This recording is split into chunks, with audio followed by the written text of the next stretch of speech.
Hello. I'll be starting very shortly.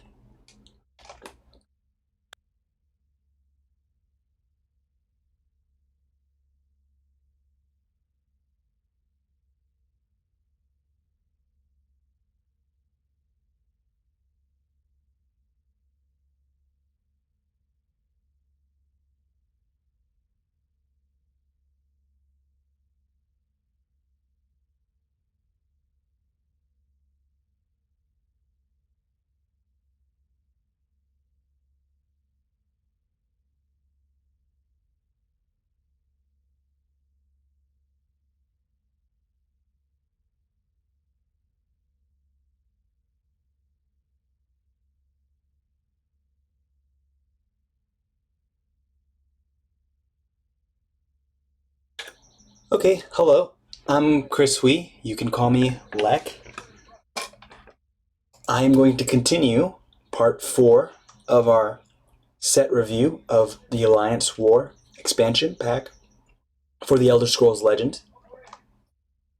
Right now I'm rank 26 on ladder, and we have managed to be undefeated twice, I believe, in Versus Arena on rank 1. As funny as it sounds though, last night we got destroyed by bots. We did solo arena last night and we lost. Yeah.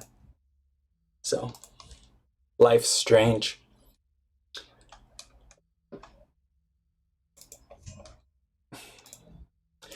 I'll be trying to view these cards from both the constructed and arena format. And I want to say that I view the Elder Scrolls Legends kind of as an investment game. Like when you're playing a game like the Elder Scrolls Legends, you have a lot of options. You have choices what cards to purchase with your soul gems. You have choices even within a game which cards to play with, what magicka you have available.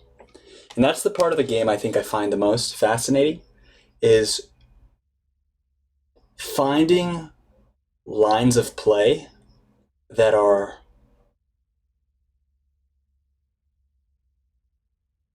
good under uncertain conditions. Because when you're in a game, you're not sure what your opponent has in their hand, so you're not sure what they have to react to it. So there's always this element of risk because there's a lack of certainty. So I think when I view Elder Scrolls Legends as this kind of game where you're explicitly trying to make smart investing choices in what cards to craft, what cards to play at what time and in what sequence, it can be quite challenging of a game. Okay. So that's probably why when I'm looking at cards, I'm not trying to say this card is good or this card is bad. I'm trying to say, what is this card good for? How much value, how easy is it to squeeze value from a given card? And given the current sort of metagame, does this card solve a very obvious problem? That's kind of the point of view that I'm coming into the Elder Scrolls Legends. And if you have any questions or comments or concerns, just feel free to ask. I will look at comments here and there. Okay, 0 cost cards. Sound the alarm. Enemy creatures lose cover. The artwork reminds me of Guild Wars. The white hand Justicars. But they look a little dorkier. They don't look very scary or badass. So I'm not a fan of the artwork here. As a 0 cost card, this seems like... So I don't think I've ever played this card. I've never put it in my deck. This is the kind of card that you can get from a certain pawnbroker. So this is the kind of certain pawnbroker gives you a random 0-cost card. So this is the kind of card that you would get from another card, I would believe. I also believe it has potential, perhaps. I'm not sure if combo decks, such as Abomination, Swindler's Market decks, use this kind of card, because it's a 0-cost card, so maybe there's some kind of synergy there, but I don't see the exact use case of this. Enemy creatures you losing cover, though, could like, let's say, I think it's pretty questionable to build your deck with this in your, like, to put this in your constructed deck and take up a slot, but I think it definitely has a viable and useful case when you do get it in your hands. So if you're a certain pawnbroker, you have certain pawnbroker, and this, you get this, you might not be so happy because maybe you're more inclined to be aggressive, and maybe you want like a Maple Shield or other 0-cost cards, Shackles. But this does have some combat trick involved in it. It's definitely more of a defensive tool, I think. You would want to use this when your opponent is putting cards in the shadow lane and you're almost dead, and you not only do you want to put guards there, you also want to just clear the lane up. So, but that's also what makes this card a little awkward, is because usually that kind of card or that kind of situation only occurs mid to late game, at which point you probably have some extra magicka to spare, and you're already probably stabilizing, and your opponent's already running out of cards. So a discounted 0-cost enemies lose cover doesn't seem very relevant.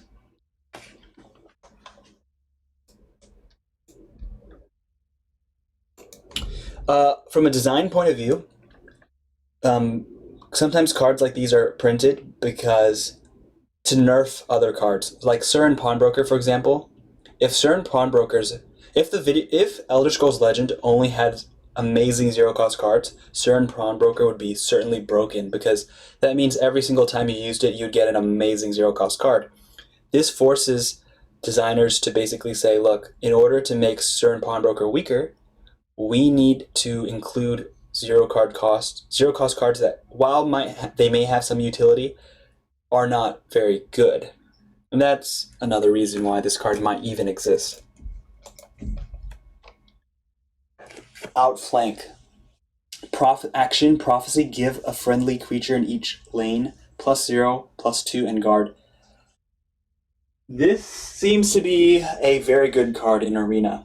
I've definitely seen it become relevant, because in Arena there's a lot of racing, and what this card does is it basically makes people miscalculate their lethals. So if someone is racing, and two decks in Arena are trying to kill each other and go after each other's throat, this is the kind of card that can screw up their plans while advancing your plans. It's very cheap in magicka cost. 1 cost played from hand is totally doable for what it does. I think it's relevant. It's actually as a 1 cost card, it's kind of really good, because if you think about it, Cloak and Dagger is 1 magicka +0 +2 for the cloak portion. This is basically, you get 2 cloaks, they get guard, and this is also a prophecy. So you have to be a little careful with this card, because even though this card can be really good, you don't want very many copies of it, right? Because if you have a bunch of outflanks and no creatures on the board, this is not the kind of card that wins you the game. It's not the kind of, it's not a win condition. It's not aggressive. It is conditional. So like, if you had only 1 creature in 1 lane, you're only going to get half the value out of outflank. Which is kind of thematic if you think about it, because outflanking, you need to be on 2 sides, right? So this card shines best when you have a creature in both lanes, and you're in a racing situation where both you and your opponent are both almost dead, and you're both trying to take each other out. And outflank is that combat trick that makes them miscalculate things, right? Triggered as a prophecy under those conditions, it can be exactly what the doctor ordered. Like, that could be exactly what you needed to win, potentially. But because it has this sort of it's not able to advance your win condition by itself, I would highly suggest you not draft more than one of these if you end up getting this. If you had 2 of these in your deck, those are 2 cards that could potentially be dead cards in your hand. But one of, go for it. Especially if the other cards that are drafted in your draft, like the other 2 choices, aren't very good. Outflank is doable. Now, for constructed play,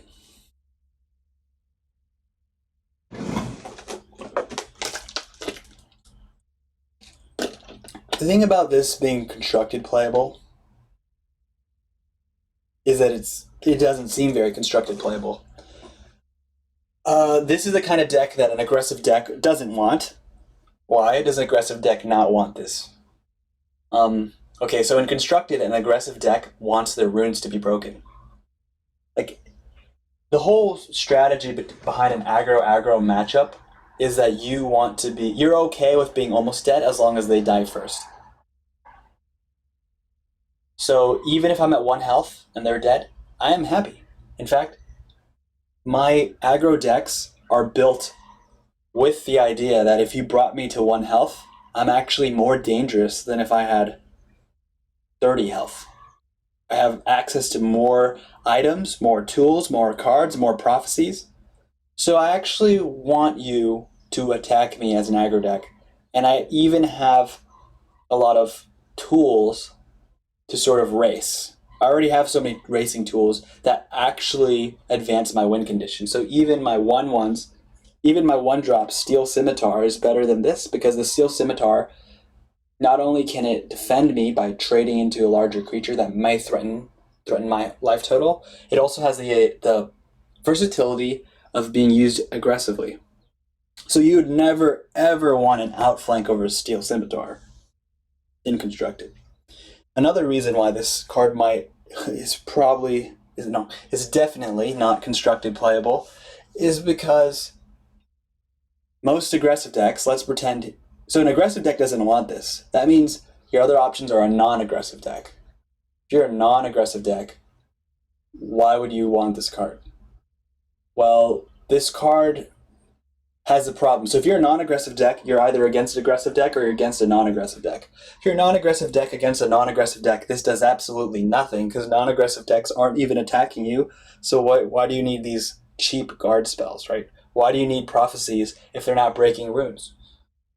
Now, if you're against a aggressive deck, this card's kind of bad or it's more than kind of bad, because most aggressive constructed decks are trying to kill you on a single lane. So they're actually, let's say I'm an aggressive player, I'm running my Covenant aggro, and you're Willpower and you have Outflank. Well, I'm throwing people into the field lane, and I am killing almost everything that comes in that lane, using value trades, using items, and I'm controlling the field lane so tightly. One, you don't even have anyone there who can even be targeted by Outflank. How embarrassing would it be if I broke a rune, you have Outflank comes out as a prophecy, and there's nothing to target in the field lane where all my creatures are. And then second of all, because they're hugging the field lane, they don't even care if there's a guard in the shadow lane. So if you had so a very likely situation is they're hitting you with a Young Mammoth, they're hitting you with Stormcloak Vanguard in the field lane. They crack the Outflank Prophecy. Outflank Prophecy comes out, and look at your board state. You've got a Thieves Guild recruit in the shadow lane. Cool. You can give him +0/+2 guard, but there's nobody even there to guard against. And there's an empty field lane where Outflank can't target anything. So in the situation this card would theoretically be most beneficial against an aggro deck when a prophecy is being cracked, you're starting to roll in too many dependencies. I need a guy in the lane that they're in, and I need them to not control that lane, and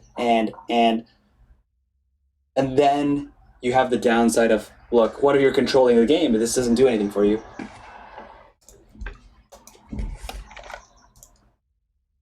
Hello, Crystal Angel.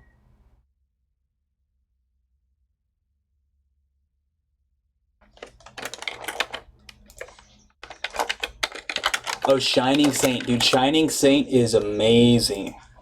Like, Shining Saint, the card you just mentioned, Crystal, is an all-star. Like, that card is constructed playable. I would immediately draft that card. That's an Isle of Madness card. -2 removes cover and a 2/2 body. That thing is crazy. Like, you don't even need it to remove cover, and it's good. Because you can just, let's pretend you're just controlling the field lane.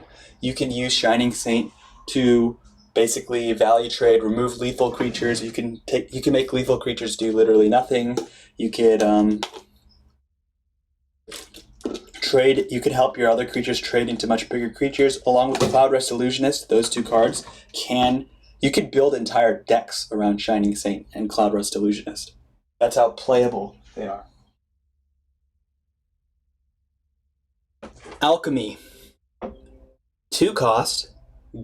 Action, give your activated supports 1 extra use, and power +1 use. This is a very exciting card. Like, this card is a breath of fresh air into those support-heavy decks. I don't have enough supports to run a support-heavy deck, but I've played against it in Constructed, and I think they're great. So this card's not very good in an arena deck. Why? Because in an arena deck, you can't decide how many supports you have, and this card doesn't do anything for your non-support cards, and it only synergizes with your support cards that specifically have a limited number of uses. So if you have a Divine Fervor, Alchemy doesn't do anything for you. But Alchemy is I would consider this to be a very good card in Constructed, because it actually strengthens a weak deck archetype, support-based decks, and it basically, you can build a deck around Alchemy. That's how strong it is. The spell cost is very cheap, and power gives this card potentially a lot of upside, although there's a little concern right there because, let's say you played Alchemy and you gave your supports 1 extra use and you only had 1 support. That's pretty bad. It's pretty bad. But if you had 4 supports and you gave 4 supports 4 uses, that's really, really good. And then if you empowered it once, that means you got 8 extra charges on total for your different supports. And because these decks are running so many supports, I think that it's quite easy to get pretty not maximum value, but good value. Because if you're running a support-heavy deck, chances are you might not have enough little creatures to even get Empower off.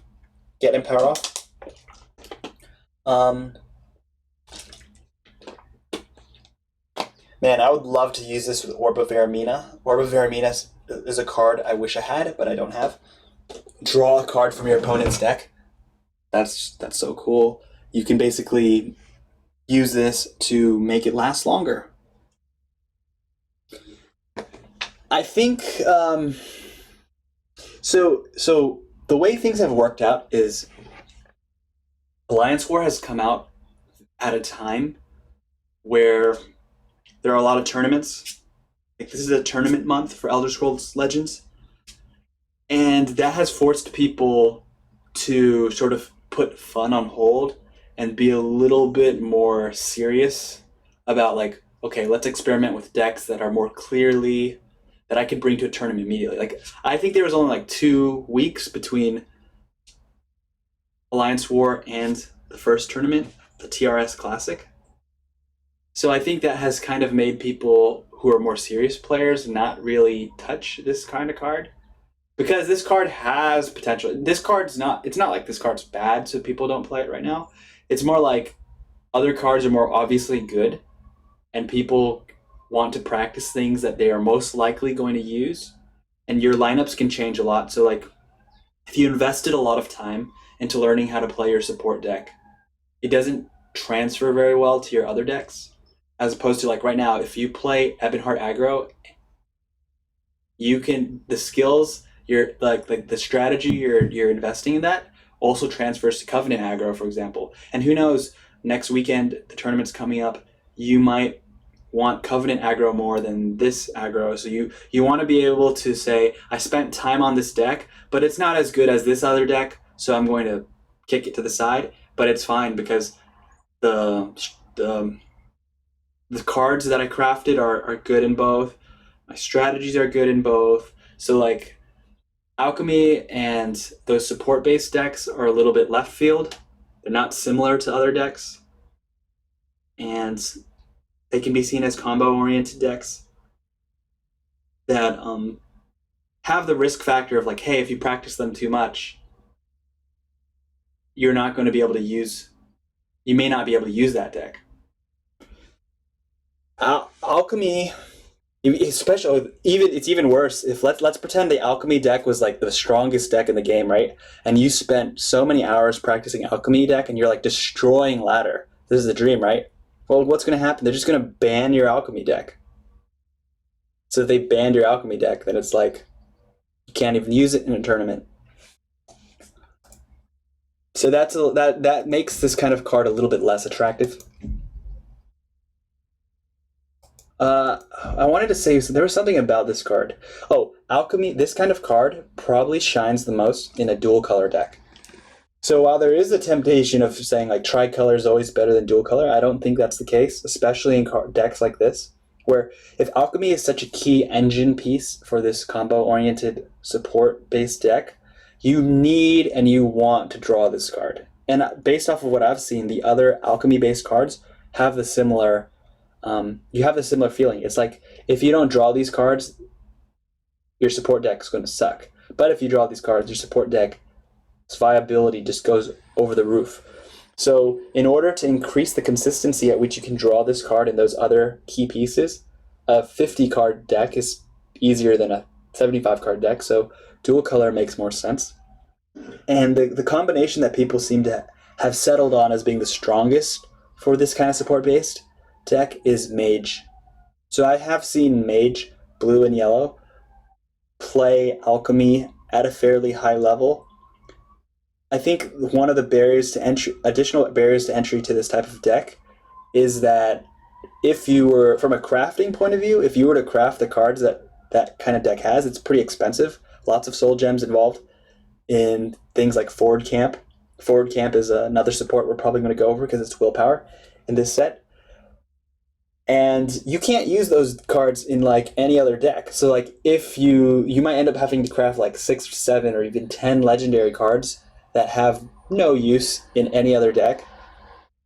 So that creates a situation where only people who have a lot of soul gems and really, really interested in experimenting will probably check out the deck. So a little bit underexplored. Guildsworn Revitalizer. I feel very, very good about Guildsworn Revitalizer. Constructed playable? Yes.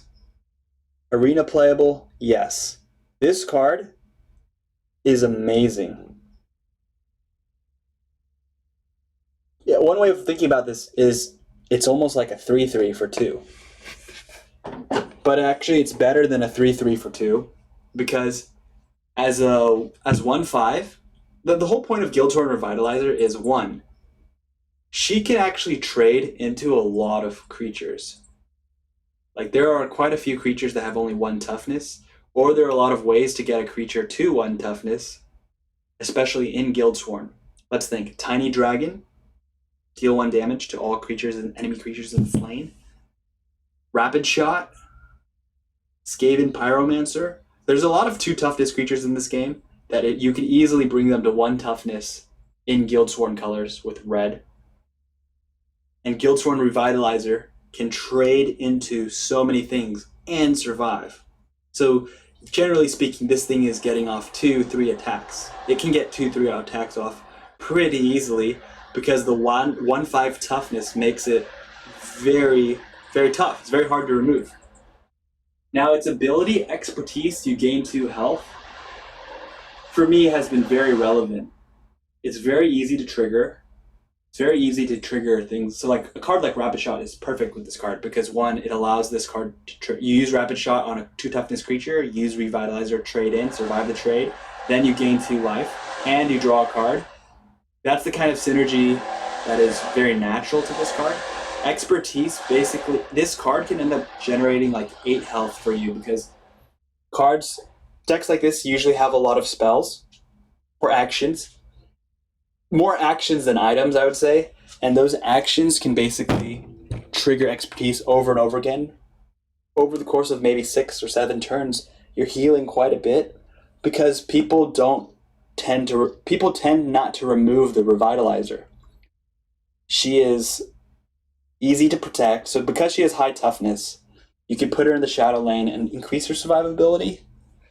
You can put her right in front of aggressive creatures, and aggressive decks will then be faced with this dilemma where they're like, does my Mournhold Trader attack a 1/5 that doesn't even die?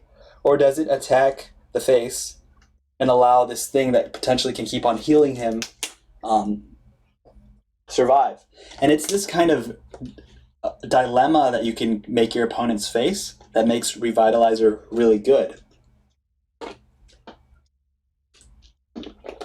Like, the very fact that a Mournhold Trader has to think about whether it should kill this thing should make you think that this is a pretty good card, because usually a Mournhold Trader is a no-thinking card. You play this, attack the face. But the reason why he has to think is because attacking the Guiltworn Revitalizer does not remove it.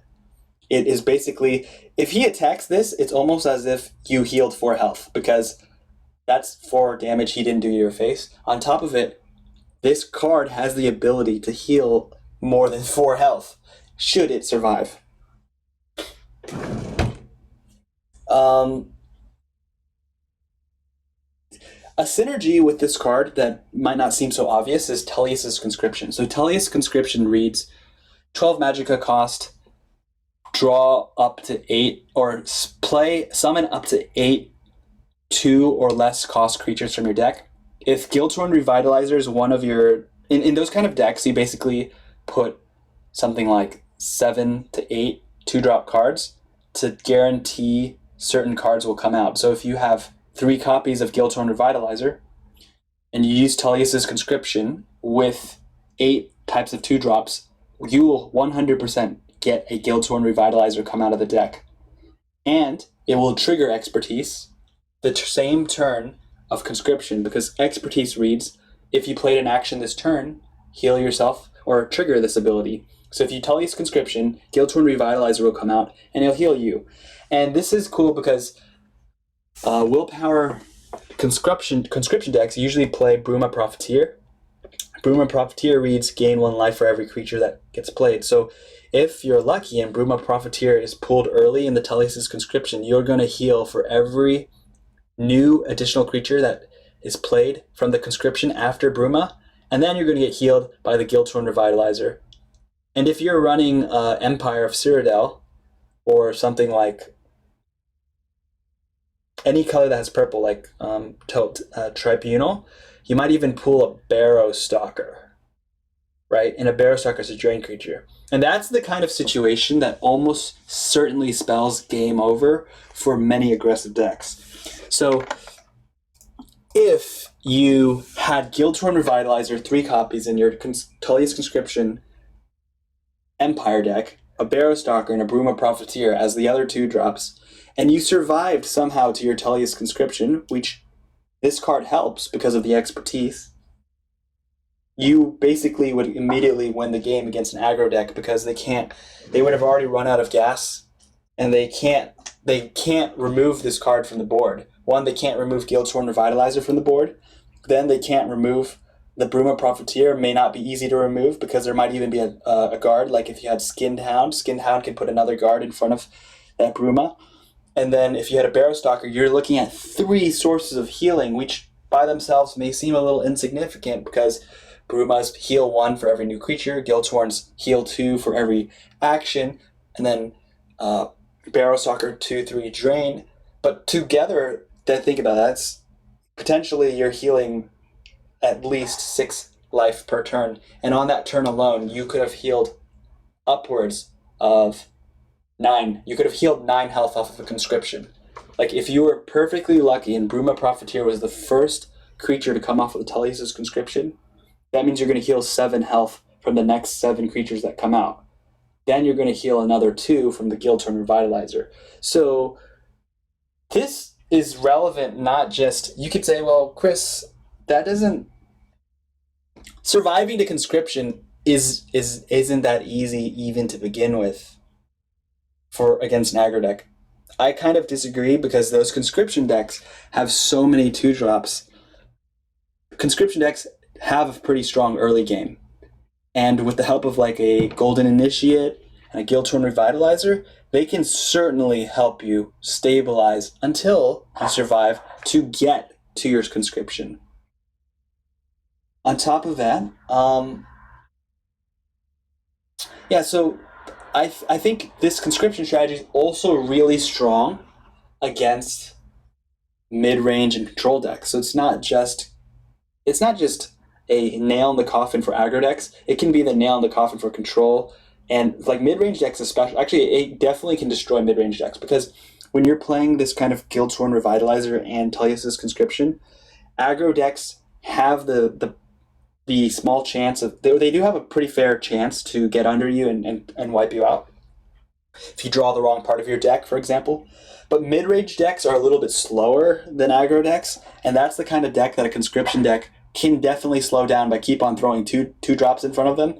And even if they bring you to almost dead, that conscription turn is very probable, especially with a ring, that when it does hit and you find a conscription, you'll heal so far up the mid-range deck cannot deal with the board state and they've run out of resources as well.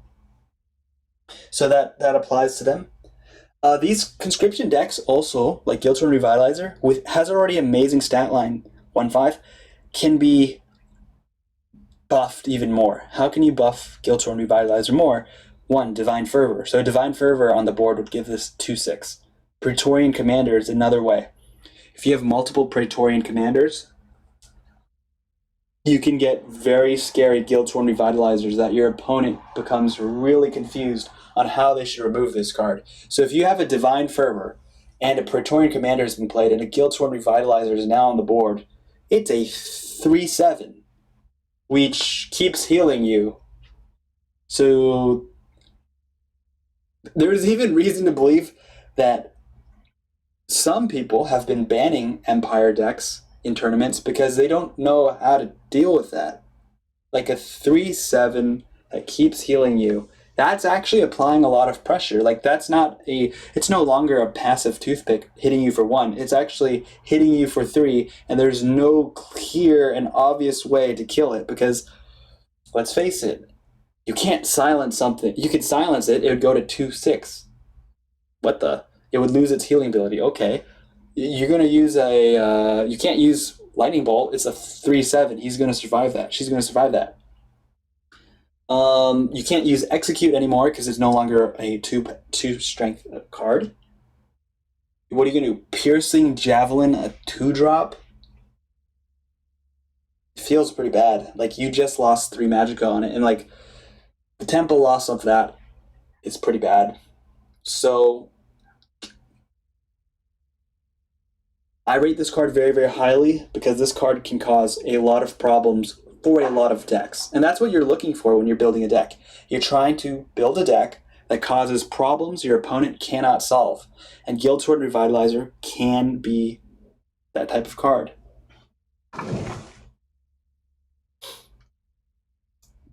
The most clear answer to Guild-Torn Revitalizer is an Execute, which is also a willpower card, right? And that never feels bad because this card's job, bare minimum, is to slow down the opponent or to help another card in your deck have a chance to develop. Its threat potential of its expertise engine, that is just there as sort of bait. So if you're removing this with an Execute, that means you're not killing another card. So this card it's done its job. And that's kind of cool because that means in the worst case scenario, Guild-Torn Revitalizer feels good. So like, if I play this and it gets executed, it's great. It's all upside.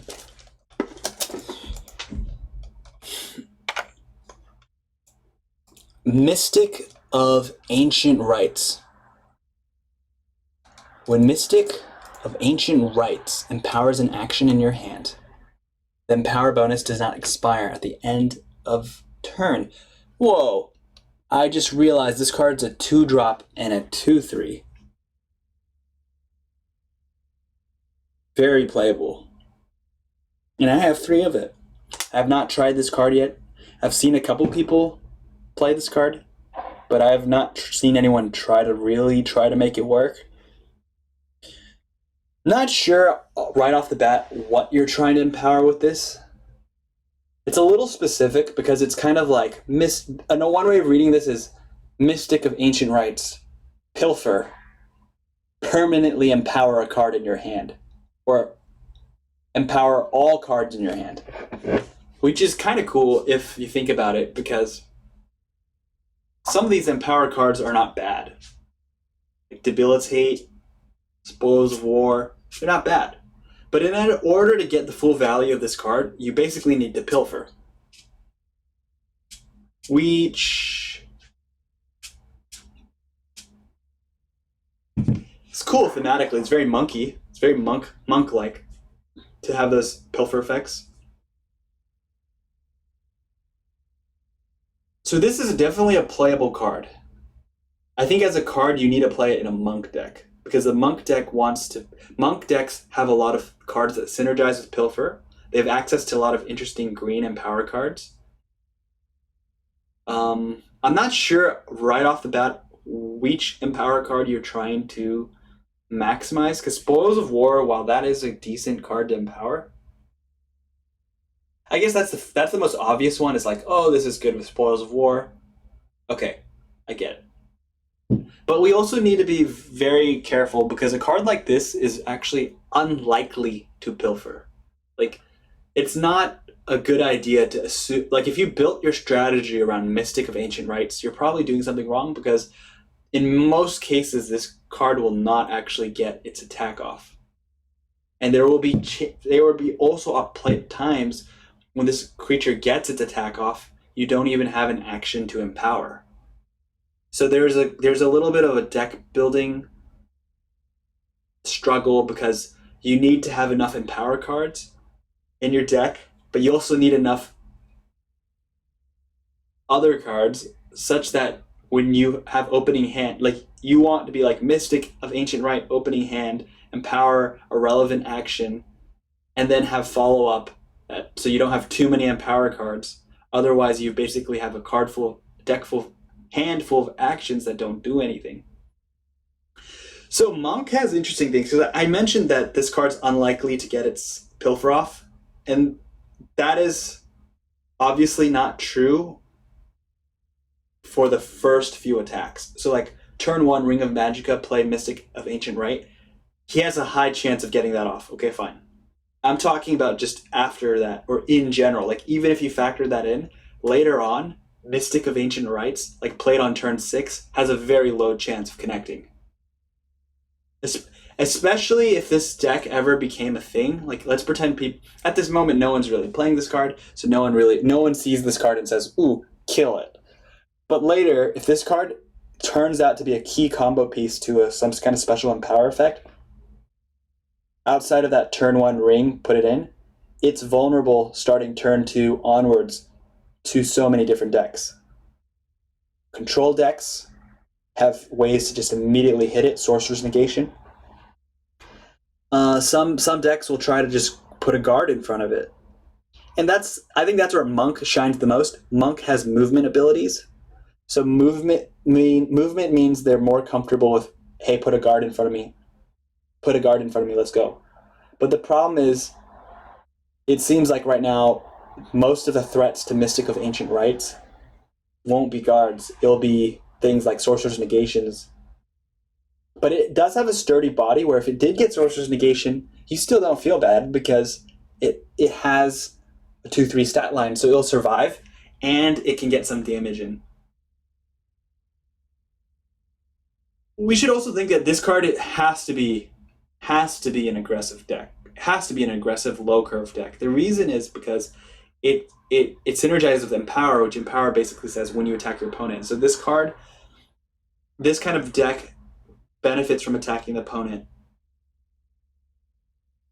which is not a very popular strategy at the moment. Like attacking the opponent in the face with Willpower deck seems a little awkward. Like you might do it a little bit just to, people do like to trigger Empower just to get that earlier debilitate, but to commit to breaking runes as Willpower feels a little bit disadvantageous because the value you get from discounting, it's a discount. I empower my abilities, I'm getting a permanent discount on those actions in my hand that have Empower. But if you attack them too many times, you're basically giving them card advantage. It's kind of a bind. Cards like this can see their power level spike up if more Empower cards are released in the future. It is cool though that this card was a 2-3, because if this was a 2-1, immediately unplayable. Because it's like too contingent on so many things. As a 2-3, even if its Empower ability does not come into play, you can still feel like you're getting decent value.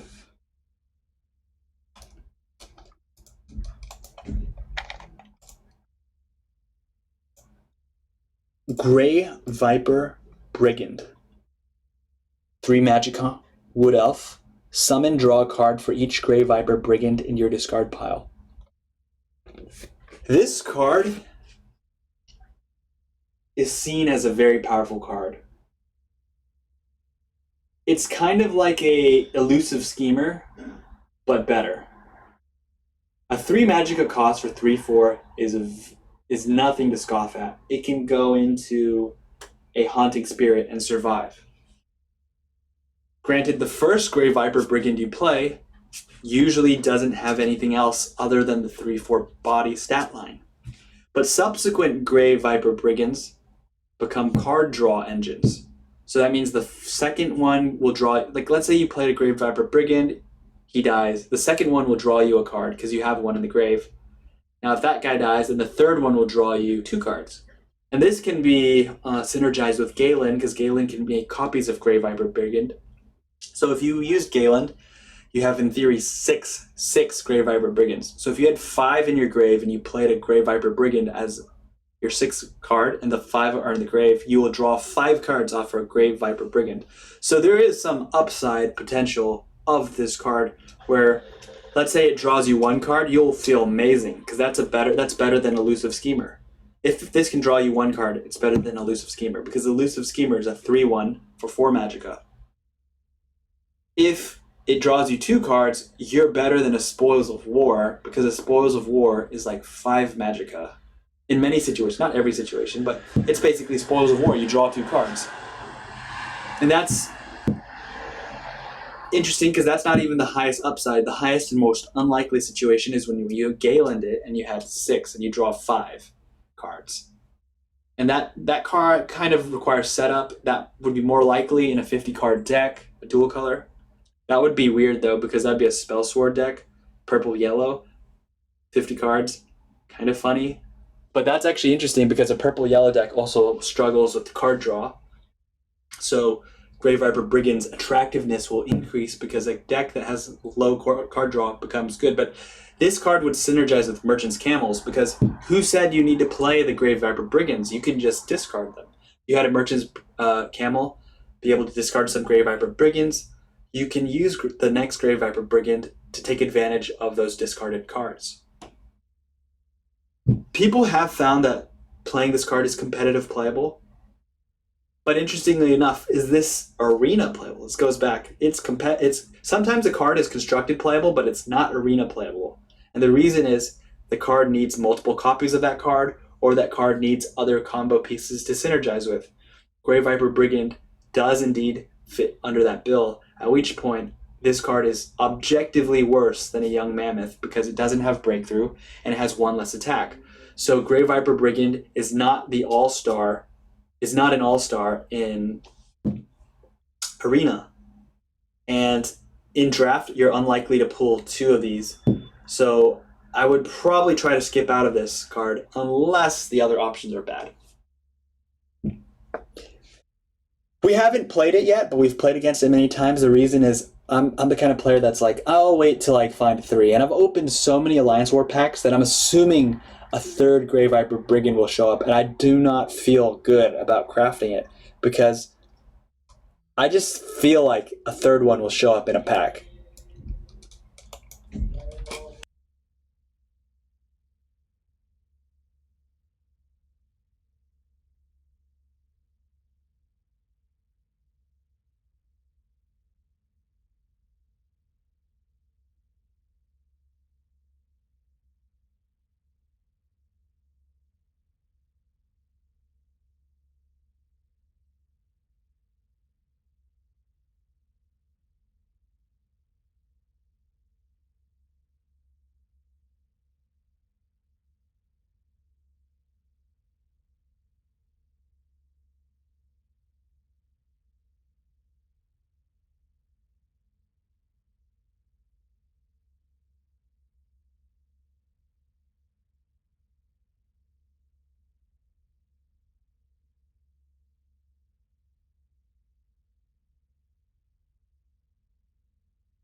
Okay, I'm back.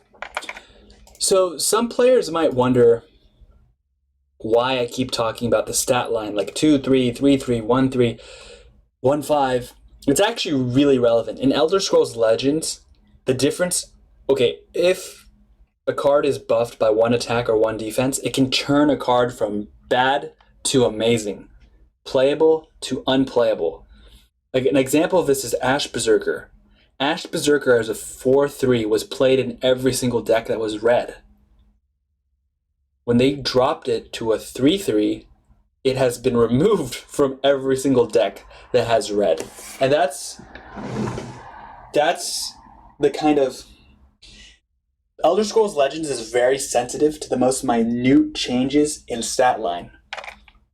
And little things like 1 magicka, 2 magicka, 1 attack, 2 attack, those things become less and less relevant as turns progress. So the earlier the turn is, so turn 1, the turn 1, a 2/2, that kind of, like, whether it's a 2/2 or 3/3 matters more on turn 1 than it matters on turn 12 and beyond. So later down the road, the stat line matters increasingly less because there are a lot of tools that become available as your opponent's max magicka goes up.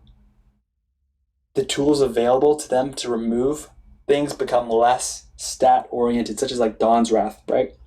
But early games can be won or lost on whether or not creatures survive, and those creatures surviving is contingent on little things like 1 more attack or 1 more defense.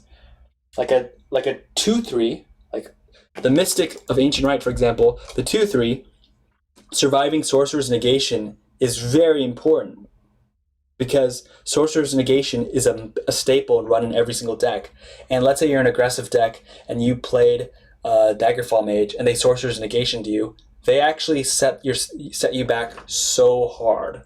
They've potentially saved themselves 8 damage and stopped you from drawing a card by a single stat point.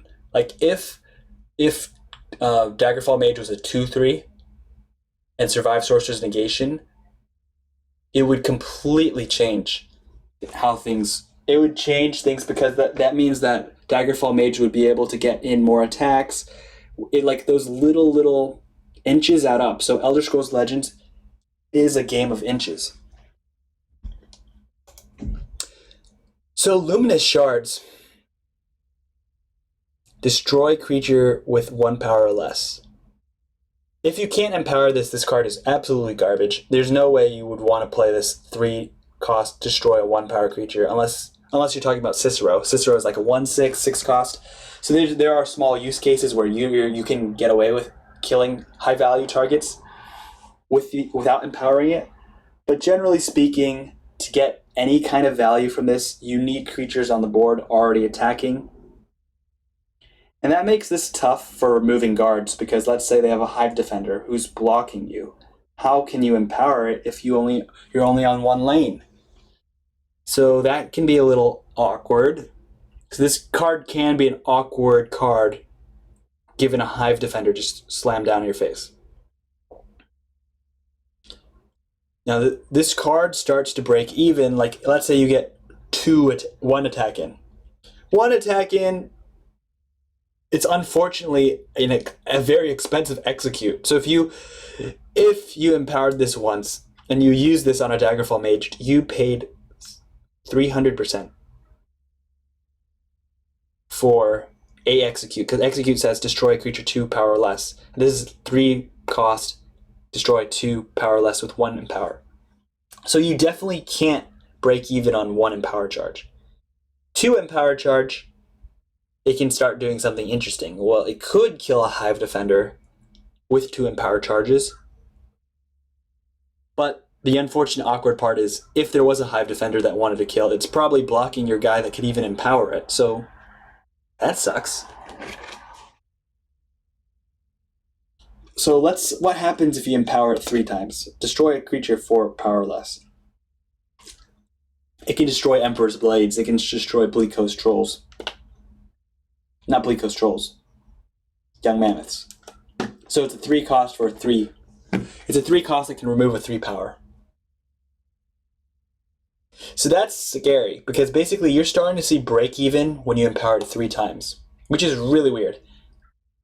The only way you're going to be able to do something like that with some kind of consistency at an early turn is with tokens, which is really weird. So you're going to need like Empire Recruiter to be on the board. Like, okay, let's say turn 2, you have an Empire Recruiter. He can only empower this 1, so that means this is a very slow execute. So if you only had a 2-drop, you can't really use this effectively. You would need a 1-drop or a 0-drop, like a Nord Firebrand. So at which point, we're getting kind of in a weird territory. It's like you have a Nord Firebrand at 2-drop, your hand's almost empty, and then you're going to use Luminous Shards to kill a 3-power creature.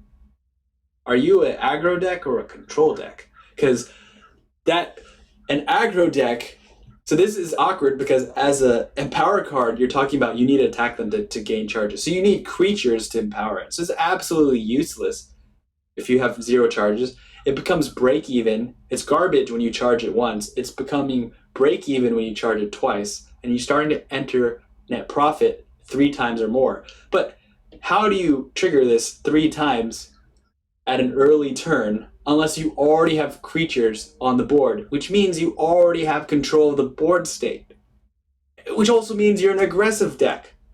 So how can you be an aggressive deck that's in control of the board state, and then you're going to use this highly conditional card to remove a threat? And half the times, the threat you want to remove is also a guard that is a Hive Defender blocking your empower. So this card screams unplayable. It screams like this card. It is a very unlikely situation. There are very small situations where this Luminous Shards is objectively better than Execute, objectively better than Crushing Blow. It is very hard. It takes skill. It takes setup to make this even equal a Young Mammoth's value. So why not just play a Young Mammoth, which takes 0 skill to set up? Like, if you're running purple, so if you're an Empire deck that has theoretical access to tokens, you would have access to a Young Mammoth. And believe it or not, if you played a Young Mammoth on the field, he's going to destroy a creature probably with power X or less equal to Luminous Shards, potentially multiple of them, or maybe even more. So it's not even unheard of for mid-rangey, even almost control decks to throw in a Young Mammoth, and the Young Mammoth's job is not to kill them, it's just to be a huge body and just trade. So now we got that out of the way, why this card's not so good and constructed. Is this card playable in Arena? So I have indeed played this card in Arena, and I've been able to squeeze value out of it. So this is how you should think of cards if you see this card in your Arena deck, because you had 2 really bad cards. You had Sound the Alarm as one of the options. The other one was Vardvark experiments. Okay, Luminous Shards, no hesitation. Just take it. Now it becomes a game of, you're already past the point of, is this card good? Because you know it's not good. It's just now in your deck. So now it's the card you drew. So sometimes, like, nobody's arena deck is perfect. Every arena deck has some kind of garbage in it.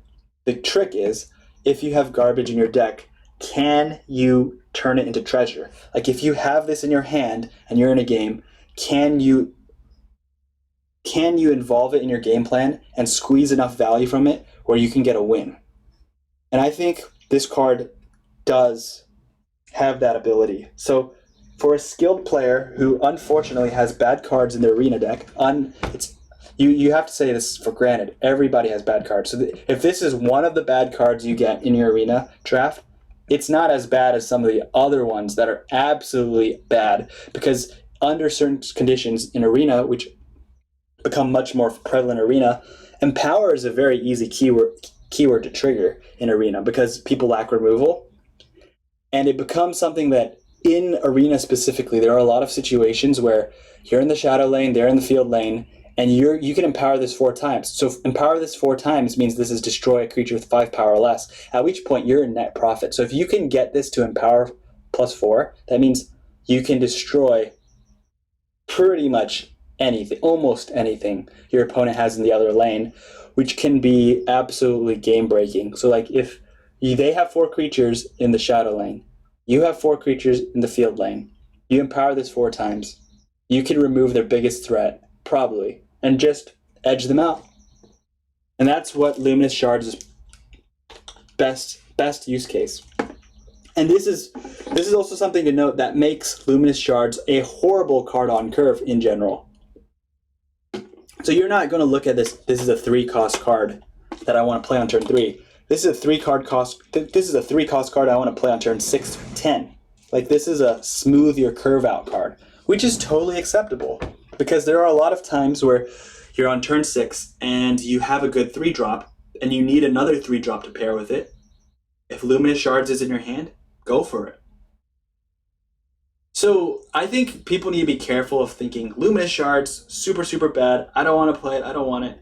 Just recognize that it has a place, because there are so many other bad cards. When you have to choose from bad cards, this is a pretty good option.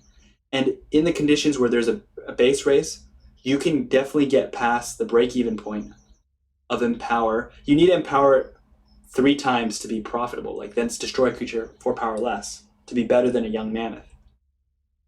And that can happen quite easily in arena. Not so easily in constructed.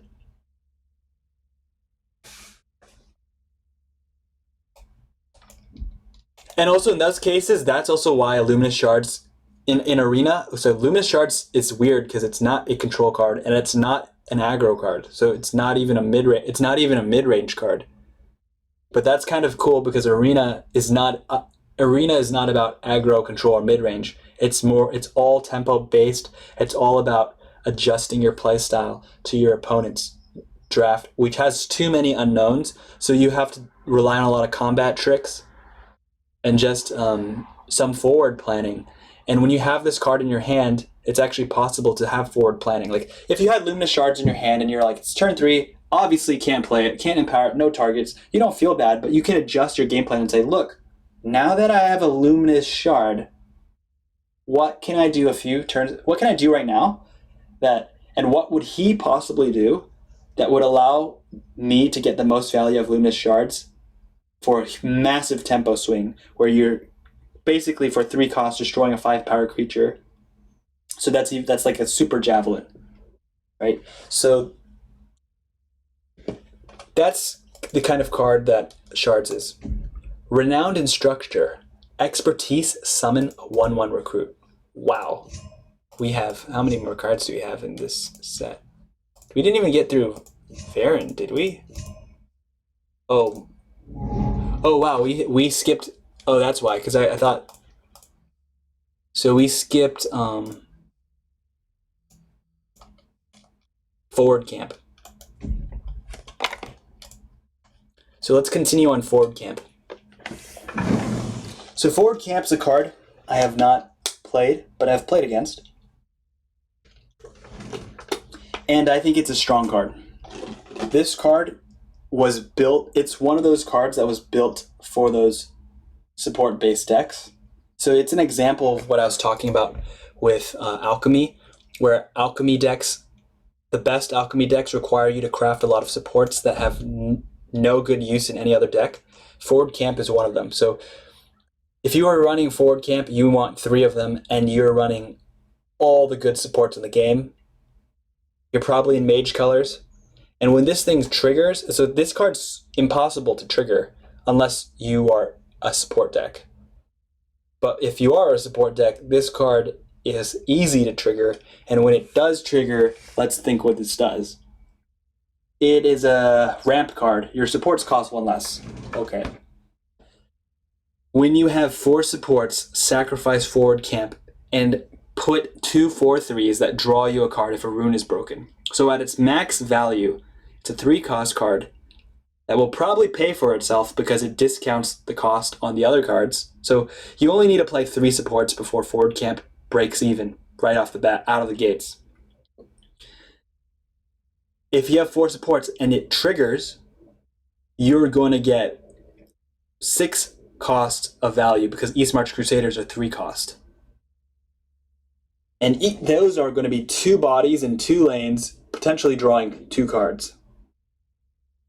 So the tempo swing at that stage, it's a huge refill. It's a huge refill, and it's giving you a lot of aggression, which is kind of funny because these support decks, they don't want the Eastmarch Crusader to actually kill the opponent, generally speaking, because they're late game oriented decks. They have loops, they have their game plan involves giving things like the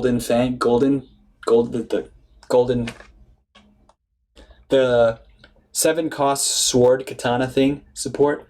They're involved in giving that sort of unlimited charges. So they're control decks basically. So the Eastmarch Crusader is really just a drawing mechanism. I think this card will not see a lot of play because it's kind of an advanced strategy. So like it's niche, it's good, but the people who can play this need 3 copies of it, and therefore only people with extra soul gems could try this out because most of the rest of us don't have enough soul gems to just play around and experiment and say, I want to buy a Forward Camp and maybe this is good, because most of us have had an experience where we invested in a card of soul gems and we just feel like, wow, that was pretty stupid. And that's a bad feeling.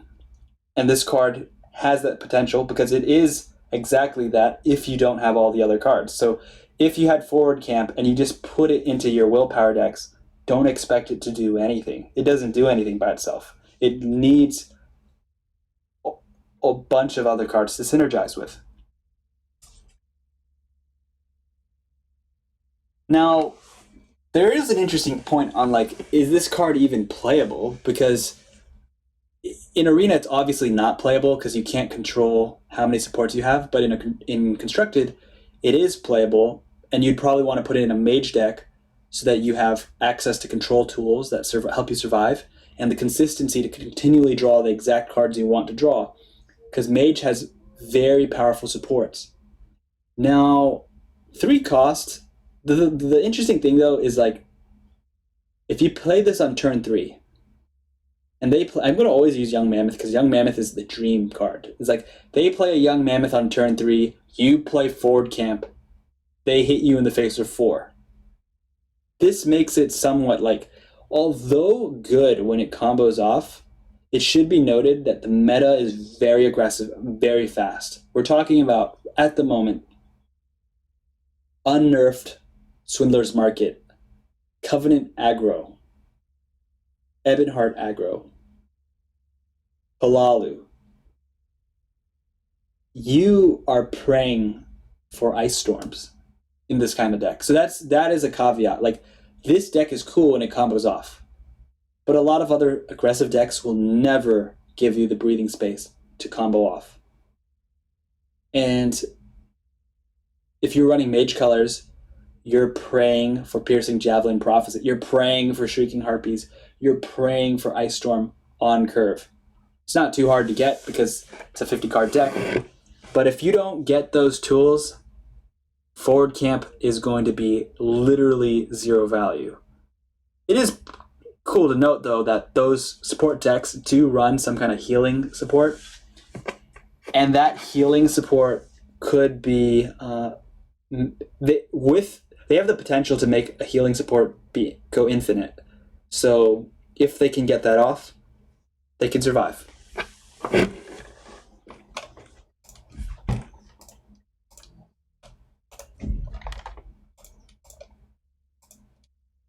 I need to get water. My water just ran out.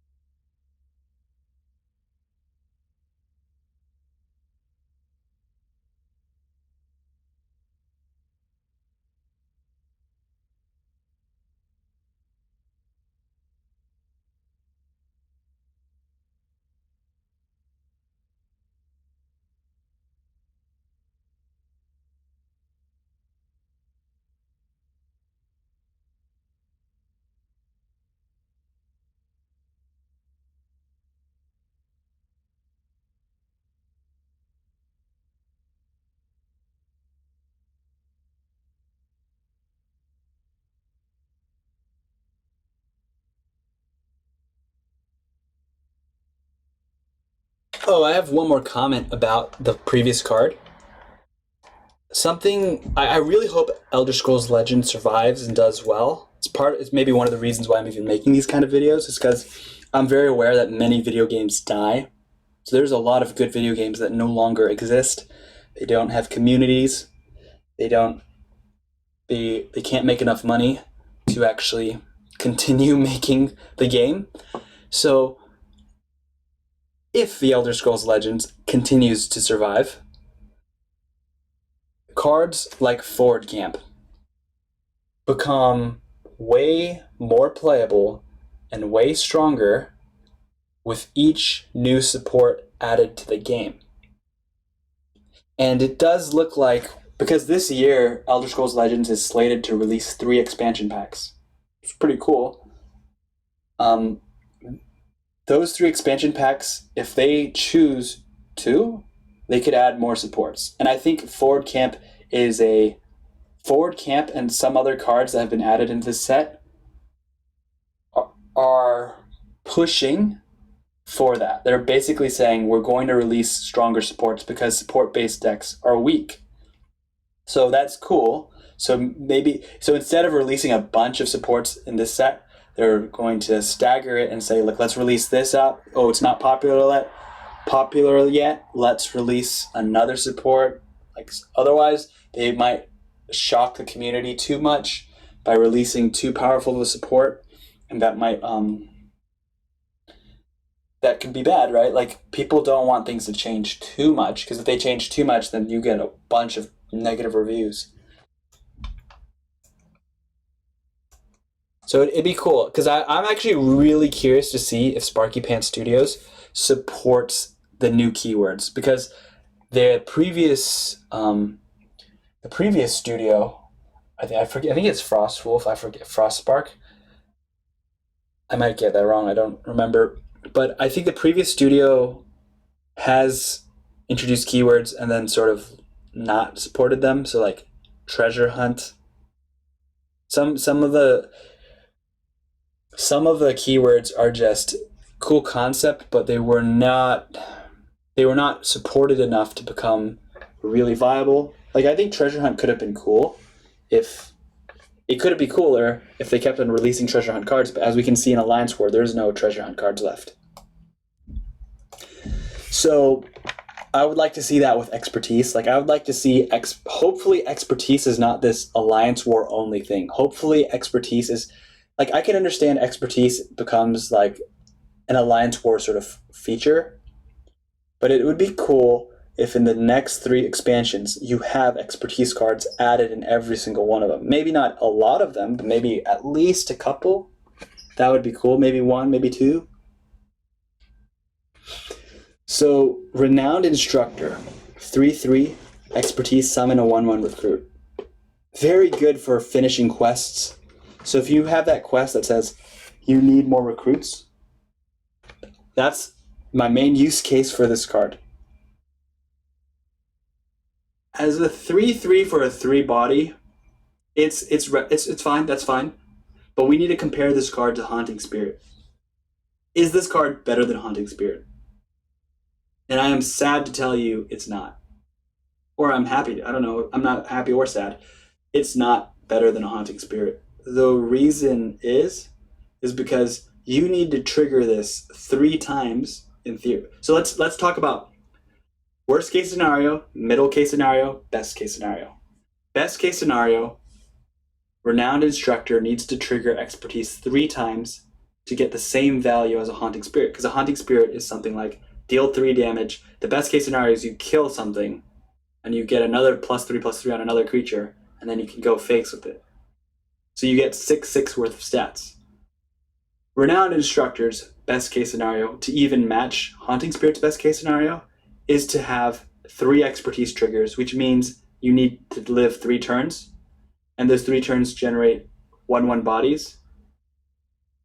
And let's think about it. Let's say you're on turn 3. Turn 3 you're lucky. You generate it with a 0 cost card. That means turn 4 you have access to a 1/1. So unfortunately, in the best case scenario, Renowned Instructor cannot even, they have a summoning sickness, right? So let's say it's turn 4, you trigger expertise. Well, the 1/1 comes up the next turn. Haunting Spirit is like, I trade in, get my 3/3 of value, and then I can get the other 3/3 of value immediately because it's now on another creature that is poised to attack. So without setup, Renowned Instructor is objectively worse than Haunting Spirit. Haunting Spirit's a very scary 3-drop that people see. Now, in order to even get to that best case scenario, you need to trigger expertise 3 times, and you need to live 3 times. For Haunting Spirit, you just need to not get silenced. So you can just see that the list of like what needs to happen is a lot shorter for Haunting Spirit, which makes it much more likely for it to happen.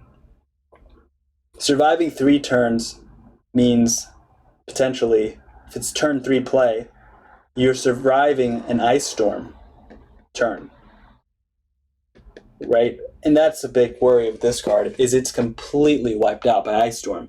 You summoned all 3 recruits. They're all gone. Now, I don't think Renowned Instructor is completely garbage, because this card was never meant to be good by itself. It was meant to synergize with Empire Oathman, for example. It was meant to synergize with what is the other one? I know Empire Oathman's the one that would really be nice with this one. So Empire Oathman basically says, if green purple creature, all your guys get +1/+1. It's possible to trigger. So it's possible to spam them out in a tokeny deck with guild recruits.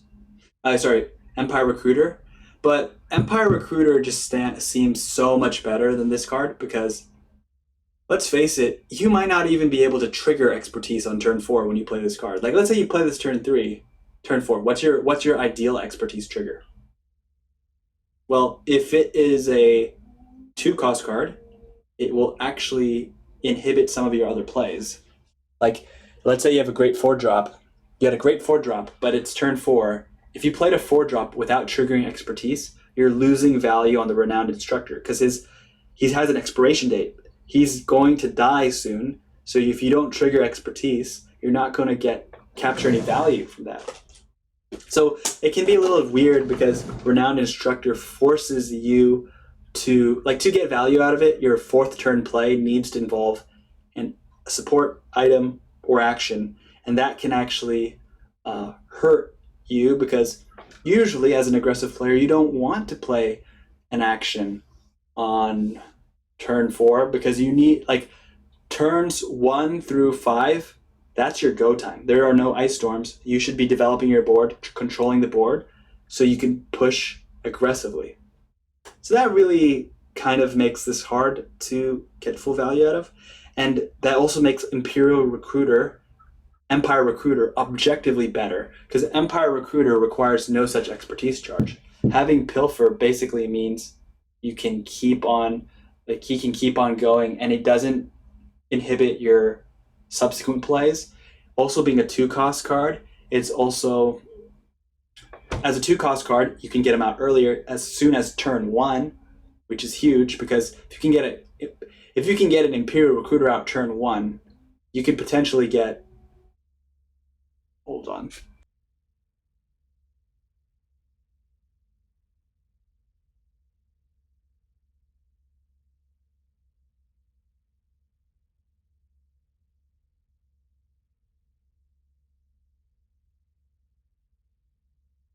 There's singing in the background, so I'm like, can you stop? So a turn 1 Imperial Recruiter could basically set you up for a turn 3 Empire Oathman. Because if you had Ring of Magicka, you can get everything out 1 turn faster. So that would be 1 body, 2 body, 3 body. That'd be 3 guys. 3, you could have 2 recruits, the recruiter. An Imperial Oathman can give them all +1/+1. Renowned Instructor is not capable of such plays and is limited by forcing you to need a trigger. That being said, in Arena, would I play this card? I think, how did I run out of water again?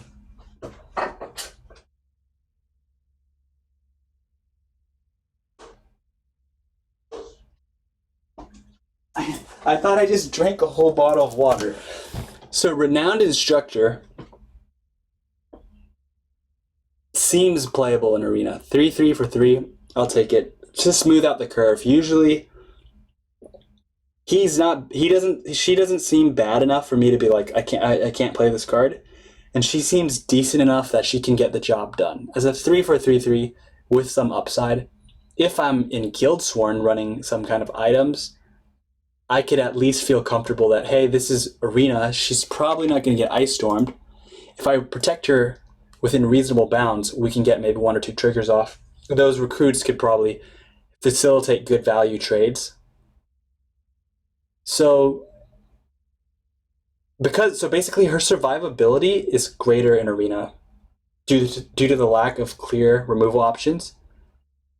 It's possible to get enough items to trigger the expertise, but she's still not an all-star. So like, you want to pass her if there's a better option, and that's how you should always view it. Don't get attached and say, hey, this card's better than that card. Think in a draft, I have 3 cards in front of me. Which one's better than the other 2, and which one advances my game plan the most?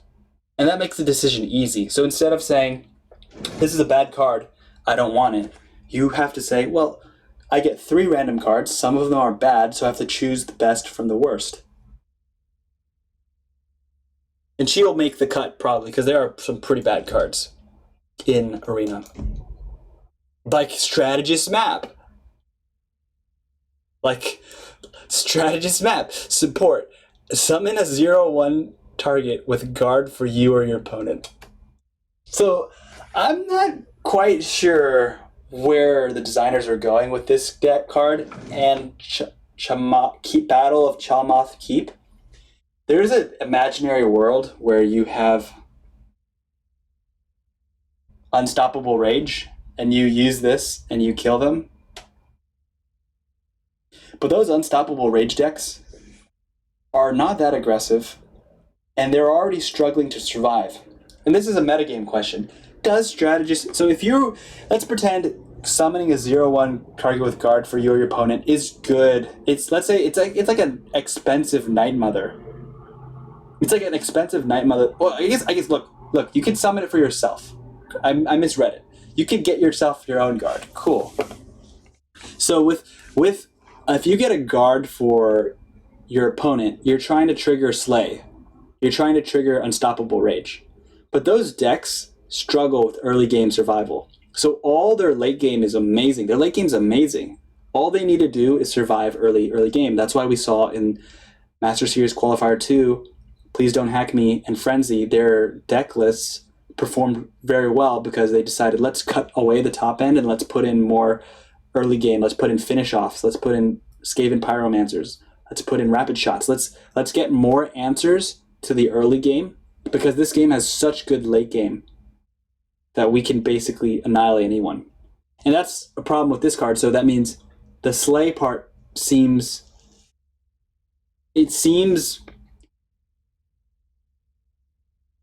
irrelevant. It's not high impact enough. It's not a good enough late game card to change the late game for a slay deck. Certainly not. Like, you don't need to create targets for your opponent to trigger Unstoppable Rage to kill them, because eventually your opponent will give you a target to do.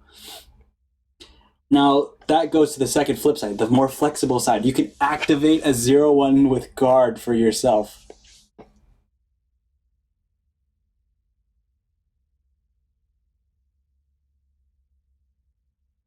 mean, this is horrible in a world where breakthrough exists. There is a lot of breakthrough. But something tells me this was meant to be built with forward, camp, and other support decks. So you can infinitely create guards to block your opponents. You know, if they weren't 0/1s, this would probably be playable. Like, this 0/1 thing means it does literally nothing to breakthrough, and it doesn't really slow anything down beyond a small attack, and the smallest creatures can get through it. So if this was a 0/2 target, it could actually cause problems.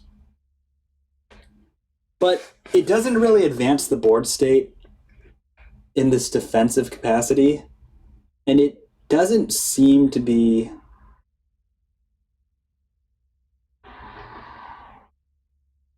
Again, this costs the same as a Young Mammoth. So they put a Young Mammoth out, and then you played Strategist Map. Do you feel good about it? No, I don't. If they play a Daggerfall Mage, I play a Strategist Map. Do I feel good about it? No, I don't. So this card needs to combo off with other cards, because naked by itself, it's not very good. It's slow. It's one, you could see the slowness and the speed, because to get full value, you need to use all three triggers. It has 3 uses, right? So you're paying 3 for 3 uses of creating 3 0/1s for yourself or your opponent.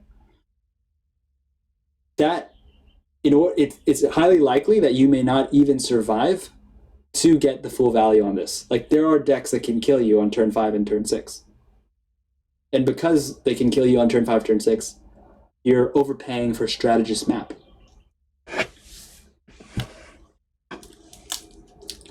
So the only world where Strategist Map would make sense is if you're in an arena and your other 2 options are really, really bad, and you just needed a trick to win. And that kind of thing, Strategist Map maybe could do, like, just like the Luminous Shard, the Luminous card. You could use this card to make people miscalculate. Like, there are creatures that don't have breakthrough in arena. So, like, if you put this in front of an 8/8, let's say they have an 8/8 developed and you have a few small creatures in the other lane, Strategist Map right there could control them so hard. It could be the difference maker. Of course, it could be answered. There are silences, there are removals, but it has the surprise factor of being a card no one ever seen played, so that because they've never seen it played before, you can build a game plan that involves Strategist Map where your opponent cannot ever... There's no world where they anticipate for a Strategist Map. They could anticipate for a guard, though, so that's probably how they'll think. Like, you play Strategist Map thinking no one's got a counter to this. They're thinking, well, I put my 8/8 there, and I am waiting for you to put a guard. So I have a breakthrough item. I have a Earthbound Spinner to silence. So it's a little dangerous to rely on Strategist Map, but hey, it could come clutch. This is definitely, like, not a tier 1, not a tier 2, not a tier 3 draft pick. This is like desperation draft.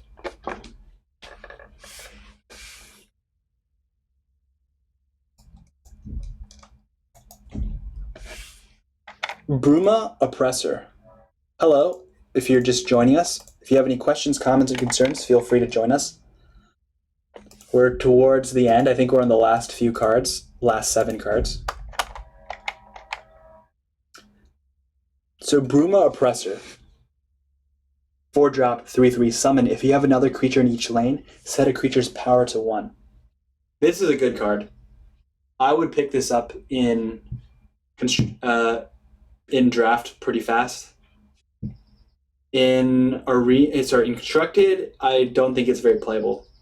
There are a lot of cards in this new set that have this. If you have a creature in 2 lanes, you can do this.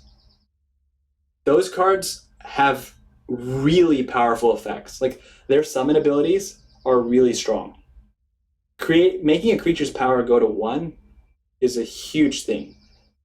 Now, in constructed, having a creature in 2 different lanes is pretty hard to do. If you're against aggro, they like to control the field lane. If you're against control, they like it when you have 0 creatures, period. So, Bruma, and like if you're against control, this is another problem. If you're against control, Bruma Oppressor's ability doesn't even seem relevant because there's no creatures to even set their power to 1. And if you're against aggressive aggro, why do you have a creature in 2 lanes when they're attacking you on a single lane? That means you're going to have to set this card up by putting a card into a lane that has nothing, so that guy's just going to loiter. He's just going to like chill there. You're going to put a guy there just to trigger these abilities, which is actually going to give your second guy in that other lane a harder chance of survival because he's going to be there by himself. So he's probably going to get destroyed. Like he's going to, if you put a guy in the shadow lane just to trigger this and a guy in the field lane, the guy in the field lane is surrounded basically in an aggro matchup. So there's concerns about even being able to proc this thing, and then even if you could proc this thing, it's like there's nothing to proc it against control.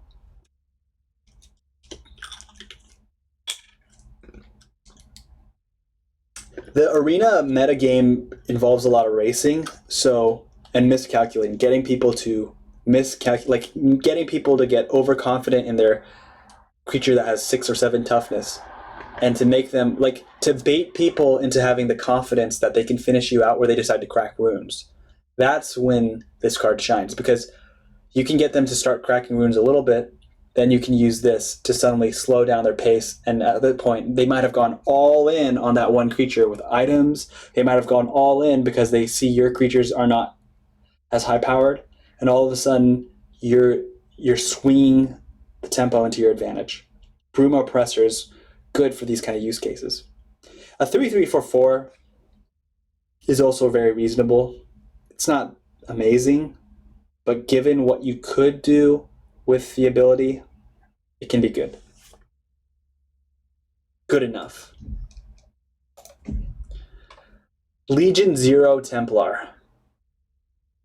Guard, summon if you have another creature in each lane, +0/+3. Very similar.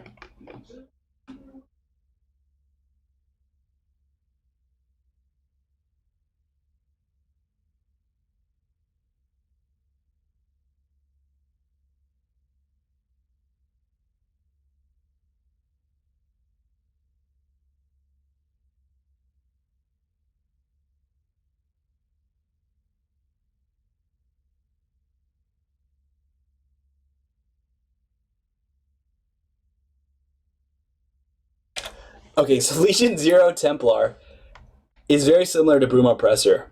I think this guy is potentially even better, and I would pick him up.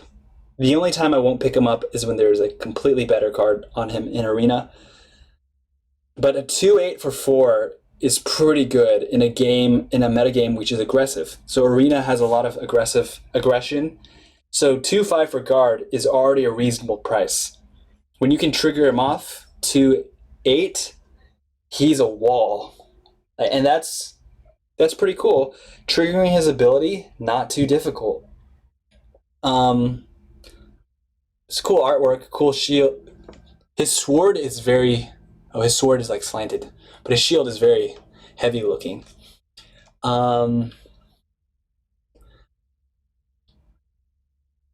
when you play a card like Legion Zero Templar, be very careful of over buffing him. Like there's a tendency, and I had this tendency in the past, to basically have really strong, really big creatures. So like I get caught up, like he looks like a hero, and I have a steel scimitar, and he's like, you know, this 2/8, so why not make him a 4/10? Why not give him a battle axe and make him even bigger, like a 10/15?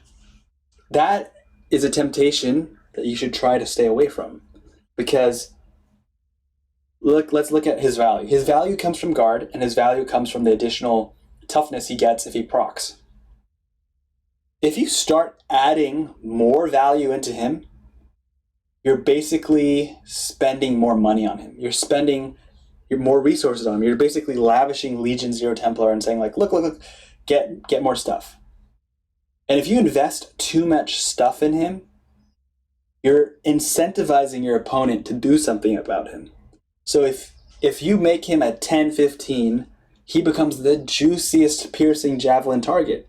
He becomes like your opponent might have been, he's a 2/8 with guard. Do I silence him? If I silence him, he becomes a 2/5, and he doesn't have guard. Okay, is that really worth it? It's really hard for him to justify silencing him. Maybe it's justifiable if he has lethal, but when you start putting enchantments, start putting items onto Legion Zero Templar, you're making his decision for him. You're making it easier for him to say, oh, highest value target is this guy, take him out. And that's something that's not good for you, because it's better to present a lot of non-targets, present more bodies that are not clear how much value they are, and let them get their maximum value. So if you have 3 cards on the board, right? Instead of making Legion Zero Templar the more attractive target for your opponent, you want to look at your 3 cards and say, how can I squeeze the most value of each of these cards? So I want the most value out of Legion Zero Templar. I want the most out of my guy in the field lane. I want the most in the shadow lane. I'm assuming you have 3 guys, because if you proc his ability, you have 3 guys. You have 2 guys on the other lanes, and you have him on the lane of your choice. And you should be thinking very seriously, like, what kind of value do I need from Legion Zero Templar to even get max value? In his case, he's a guard who's really tough, right? So usually speaking, you just want him to stay guarding. You don't need him to be pushing damage. You just need him to just stall out, maybe get some favorable trades. And if he gets above par, or like above what you're expecting, you consider that a win. Like, don't be too greedy and try to push out and try to say, wow, Legion Zero Temp, let's get even more value. You should try to get more than what you expect and more than what you pay for. And if you're able to get that, you're already winning. You're a little bit closer to winning that way.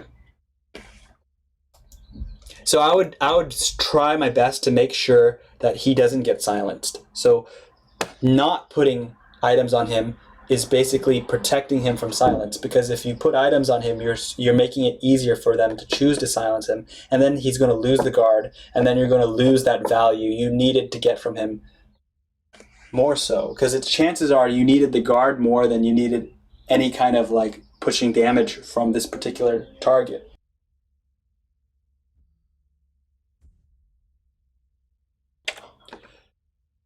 Varen Aquilarius. 4 Magicka, 4/6. When one of your runes is destroyed, you gain 5 health instead of drawing a card. This card is the all-star in Willpower. Very powerful card. He's auto-include in almost every high-tier Willpower deck. Very card. Some people think he's busted.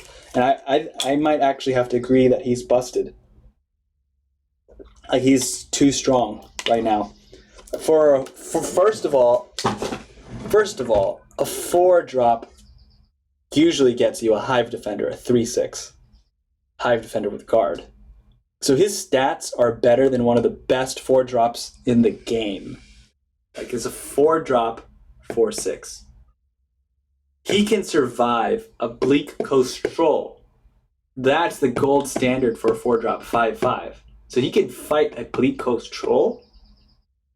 Okay? That's, like, based off of raw stats, he's very attractive. Like, he's good in a control deck. He's good in aggressive deck. He's good in a mid. There's no deck he's bad in. That's the first thing. Why can he potentially be seen as busted? There's no deck that you say Varen's bad, because Varen's just good. Like by himself, he can just have no abilities and be a 4/6, and you would still play him. Like you could still play him even if his ability didn't do anything. The second thing about Varen, his ability is crazy good, and it's crazy relevant. When one of your runes is destroyed, you gain 5 health instead of drawing a card. So there is some trade-off here, because it's possible to make Varen's ability work against him. So Varen's ability is super, super good, but it can be used to hurt the player who controls him as well. And I'll try to explain that. First of all, let's run down different use cases. You're an aggressive deck and you're against another aggressive deck. This card's freaking good. Why? His stat line is aggressive and he can survive all kinds of removal. He can trade into lots of stuff. So as an aggressive willpower deck, you want to run him. Now in an aggressive versus aggressive matchup, there's an interesting situation where they're trying to kill you, you're trying to kill them. His ability makes it impossible for opponents to race you, because every single time they break a rune, you get more life. So since you have 5 runes, you artificially, if you had Varen on curve before any runes are broken, you have 55 life. You have 55 total health, because 5 runes is 5 health. Each 25 plus your 30 starting health, you've got 55 starting HP. So you're racing them, you have 55 HP. They're racing you, and they have only 30. So you kind of have an advantage. And that is one way to use Varen. Although I will say, to use this most effectively in an aggro mirror, you don't want to play Varen. You don't play Varen right when they start breaking runes. You want to play them when they're trying to break the last few runes. Because if they break... the problem of putting Varen too early for that kind of use case is that when they break the runes, they heal you, right? But that's also cards that you're not getting. And maybe you value the cards more, because if you, instead of drawing prophecies, so no prophecies, and if I'm correct, I don't think prophecies can come out of Varen. That, I'm not sure there. It may be that if prophecies hit, a prophecy comes out and you gain 5 health. That would be pretty crazy. But at the moment, you're definitely not drawing cards. So Varen, if Varen's ability triggers, you might run out of gas too early, and they might just slow down, and they actually might start attacking to break runes while trying to control the board.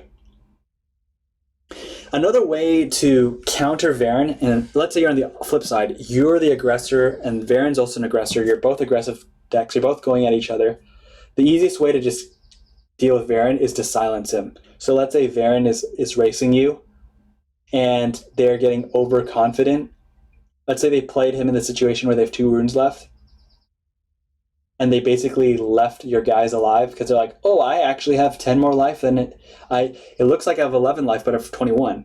All you need to do, silence, and they were baited. They just thought Varen was going to protect them, and he's not.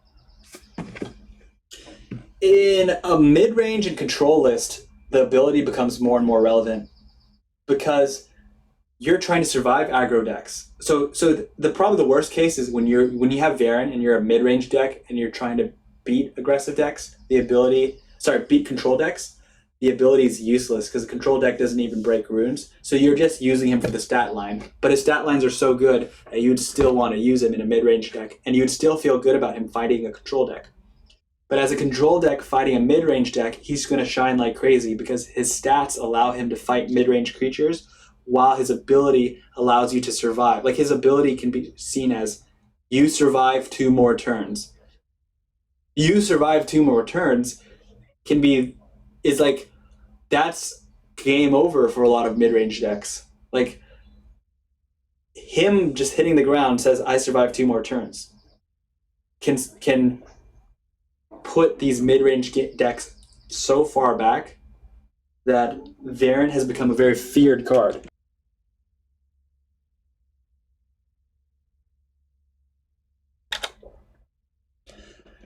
So there's another interesting use case. Like this is like you could talk about Varen forever, I'm sure. Like Varen's also good against combo decks. So let's say you hate Market Archer, you hate Market Assassin. You know who just destroys them? Varen. Like they play Swindler's Market. You put Varen down on the ground. Varen artificially giving you 55 life. They don't have any clear ways to necessarily remove him. He doesn't die to debilitate. They don't really run silences. He's an aggressive creature, 4 attack. He can put pressure. He can come down early. He's a 4-drop. So against combo decks, Varen has a serious place because he basically makes it hard for them to, like their OTK, like they have to almost double their attack output to OTK you, which is pretty hard when you start saying that, look, this is like one-man army. Like Varen alone is making them have to double their damage output. What happens when you start putting drain creatures? What happens when you start putting other cards? And Willpower is seeing an ascendancy right now. I expect Willpower to see much more play. I mean, Willpower is already really popular, but I think this next weekend of tournaments... Well, I don't even need to say this. This past weekend, he saw a lot of play with his buddy Vivek. So Varen, Aquilarius, and Vivek single-handedly can destroy combo decks. So Vivek is an 8-card creature. When you exalt him, 10/10, you can't lose the game when you have exalted creature in the game. Market, Assassin, Abomination. Abomination's a pretty popular combo deck now. These decks can't kill a 10-power creature. They can't even kill Varen. So, like, if they put Varen down, you've bought yourself 2 turns. They can't kill you very easily till he's dead. Those 2 turns buy you time to get to Vivek. Vivek can kill them because he's a 10/10. And then Vivek himself says you can't lose the game until he's gone, which is basically impossible because they don't even have cards to deal with him. And it doesn't matter how much damage they do. They can do 100 damage to you and you're still not going to lose. So they instantly lose to Varen and Vivek. So Varen, Aquilarius, and Vivek are seen as silver bullets to Market decks. So maybe if you're a player who's struggling with Market because Market is a very popular deck right now, you might be thinking Witherhand Cultist is the way to go, or these cards that maybe even Yorin, the Scald King, these cards make those spells actions cost more magicka. Willpower is actually where you really want to be. And I guess if you really wanted to hate them, why not just be Crusader? Because Varen, Aquilarius, Vivek can both be played in Crusader. And the way things are panning out, even aggressive decks can run Vivek. Because Vivek is a 10/10 for 8. So last year, Santos Vela ran Vivek in his Crusader aggro deck. So it's not like... So if you wanted to really hate on Market, you would probably be running a Crusader deck that had Varen with Vivek with Witherhand Cultist. So it's pretty exciting. I don't play much Crusader, but because I don't even have a full playset of Crusader's Assault yet. But it's one of the classes that I know I'd be really good at, and that I'm probably going to play a lot of next season. Yeah, next season. Because I'm kind of finishing out some of my other decks. So Varen Aquilarius is on my priority craft list. I would suggest, if you haven't crafted him, you should craft him if you can. And if you're playing any kind of Willpower deck, there's no situation where Varen is bad. And I think, okay, there's only one real situation where he's bad, and that's when you want cards. So if you're a control deck, like this has happened, where if you're a control deck and you're Varen and you played him too early, and your aggressive opponent just keeps breaking runes, and instead of getting cards, you just keep healing, it can put you in a bad spot where they might be building a board presence and you are not getting the card draw when you really want card draw. So that's only a minority of cases, and that's more of when you're against Varen and this crazy card's already down on the ground, you need to adapt your play to it, because you can't ignore Varen. You have to basically say, oh, Varen's on the ground. My game plan just changed. He changed things. So now we're going to have to turn his healing ability and not drawing into an advantage where we're like, okay, heal all you want, but you're not getting a card, sir. And in those situations, you may not even want to kill Varen. Like, you literally let Varen just sit there in the other lane, and you put him in a funny situation where if Varen attacks you, he's giving you cards, but when you attack him, he doesn't get cards. He's just losing health, gaining his health back, then he loses his health, and then he gains his health back. Right.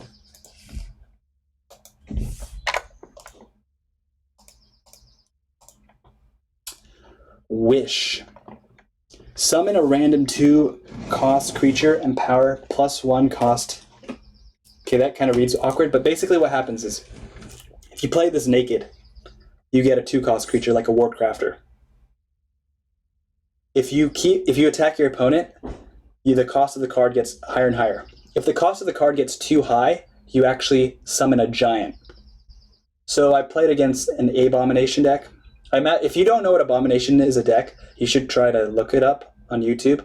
Abomination, Empire of Cyrodiil, or Abomination Scout. Those are 2 types of decks. It's a deck that basically has a lot of 0-cost creatures. And there was a version I played against where the guy actually used Wish.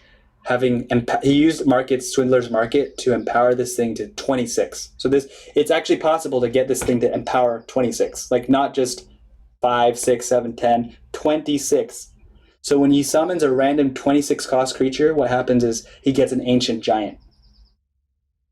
So he gets a 26-20. What happens is he gets a 26-26 Ancient Giant or something. He still lost. He got 2 of them.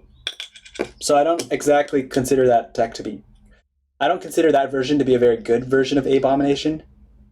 But it's interesting that he can get a 26-26. But the reason why it was bad is because he had 2 26-26. And I just need to put 1 guard in front of him. And they didn't have Breakthrough. He doesn't have removal. So his 26-26 just needs to hit. He hits a guard. It's my turn. I hit him. He's dead.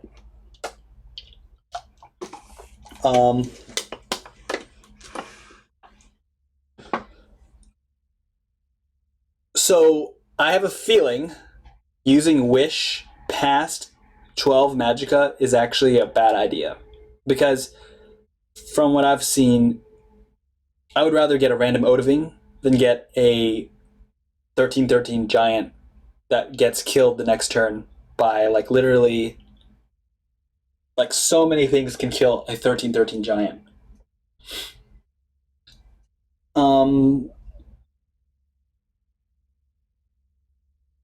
This card is definitely very RNG heavy. It has the potential to do some cool things, but you couldn't play this on curve. So playing this turn 4 isn't what you're trying to do. You're trying to play this to smooth out your curve when you have a lot of other creatures, or not necessarily not a lot of creatures. Swindler's Market can trigger the Empower with 0 creatures, basically, because every time Swindler's Market goes off, you deal 1 damage to your opponent, and that counts as an Empower cost, and that will up Wish's counter. I feel this card is the kind of card that you need to play as a combo piece after you've already developed some resources, such as Swindler's Markets, and you've got other ways to trigger it, such as Disciples of Demiras, Tullius's Shrines. Played by itself, it's pretty much... the card is exactly what it says. It's a wish. So you're wishing it does something for you, and your wishes might not come true. So if you played Wish in Arena or Constructed without setting it up, you're probably going to get below par value. So, you need to attack twice to get break even. You get a random 4-cost creature with Wish, hitting them twice, which is really scary because there are a lot of bad 4-cost creatures. So more likely than not, if you empowered twice, the wish you're going to get is going to be you're not going to get a very good creature from that. So you would probably want to be a little bit more conservative and say, look, we need to empower at least 3 times to go to 5 cost, or even 6 to at least I got a bad 6-drop. A bad 6-drop is probably better than a bad 4-drop or a bad 3-drop, right? And I say probably because it's not always true. Imagine you got a prophecy creature. You got one of those overcosted, there's that 5-cost 2/2 spider, play a prophecy card from your hand. Wish can make that guy come out. So this card's unreliable. Being unreliable, nobody who wants a consistent game plan should be using this. But people who who want to have fun and just like high roll, it's kind of like gambling a little bit. Wish has that that fun factor, I guess. And I think it could be interesting in Arena. But the problem is if it's interesting in Arena and if you do get max value, it's really like a finishing move where you're already winning so hard that you, like, let's say you empower it to 8. Empower 8 means you attack them 6 times. So you had, in Arena, you're basically relying on creatures to do that. You have 6 creatures attacking them. If you had 6 creatures attacking them to get this to Wish 8, you've already won the game. You were already going to win that game probably. So that's kind of like where Wish is kind of like a redundant card where it's like, oh, it's a card that is, it looks good when you've already won the game, which means it's not necessarily helpful. Because if you didn't have 6 creatures on the board, let's say you had 0 creatures on the board, Wish looks really, really bad. And that's going to be, and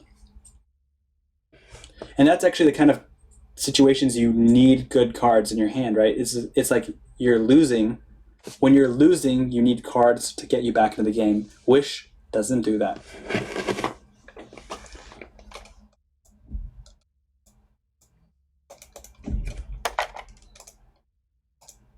Okay, 3 more. Guildsworn Cavalier. 5-cost, Breton, 3/3. Expertise, give friendly creatures +1/+1. She's left-handed, so that's cool.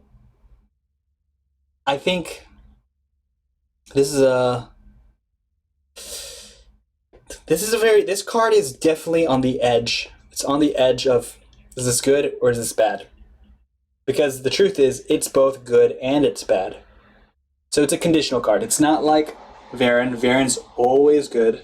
This one is literally bad in 50% of situations and good in 50% of situations. And depending on what your deck looks like, you're going to gravitate towards one of them. So it's possible your deck will, that 50% case scenario where this card is just bad, it might even be greater than 50%, because if your deck just can't trigger expertise, if your deck just doesn't have tokens, if your deck just doesn't have a board presence, if your deck doesn't create enough pressure, there's a list of things it's like, okay, that need to go right for this card to get maximum value. Like, this card needs triggers for expertise. This card needs friendly creatures. Granted, she can buff herself, which is kind of cool, and I've seen her snowball out of control.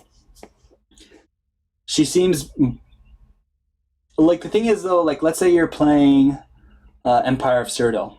What's the most likely way you're gonna trigger her expertise?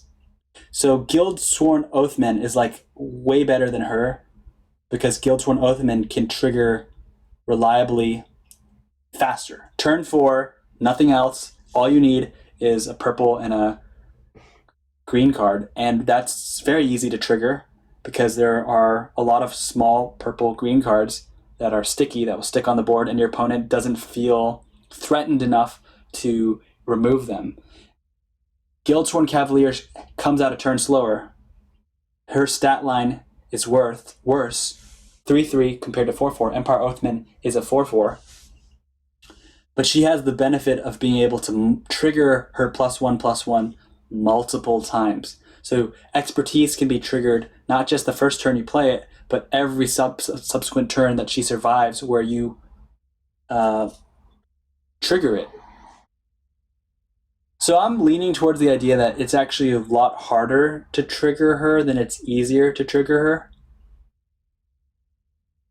But, and this is a huge but, Guildsworn Oathman changes that.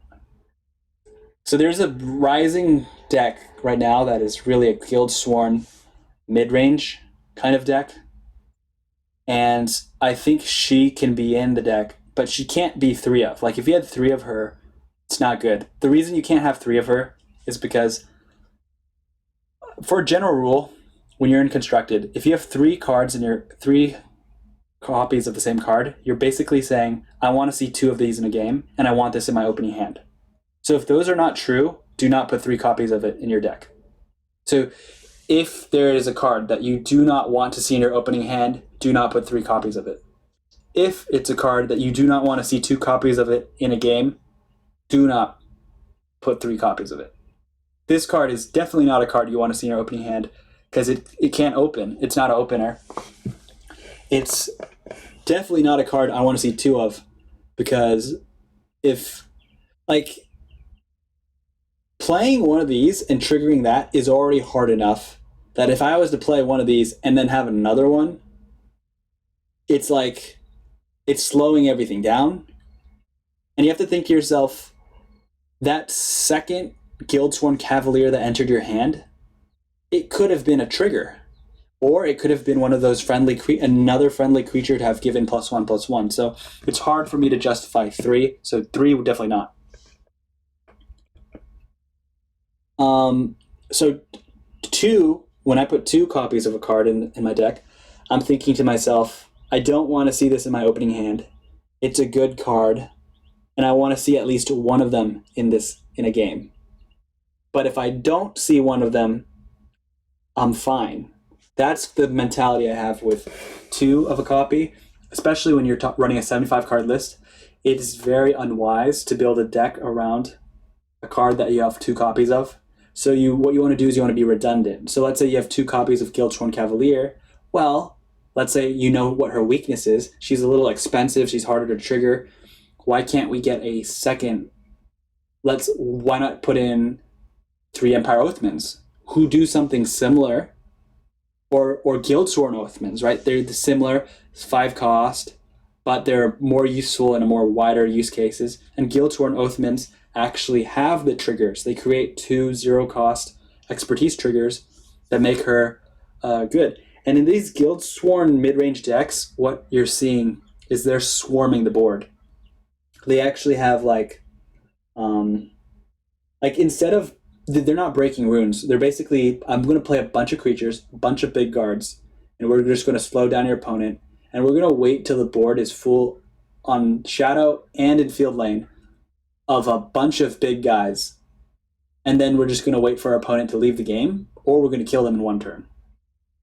Guildsworn Cavalier could fit in that deck, which I think is seeing better and better performance. We can see players like Please Don't Hack Me experimenting with Guildsworn mid-range kind of decks. I don't think he's running this card because this card in itself seems worse than the alternatives, because there are a lot of good cards that Guildsworn has access to. But let's say your collection's not complete.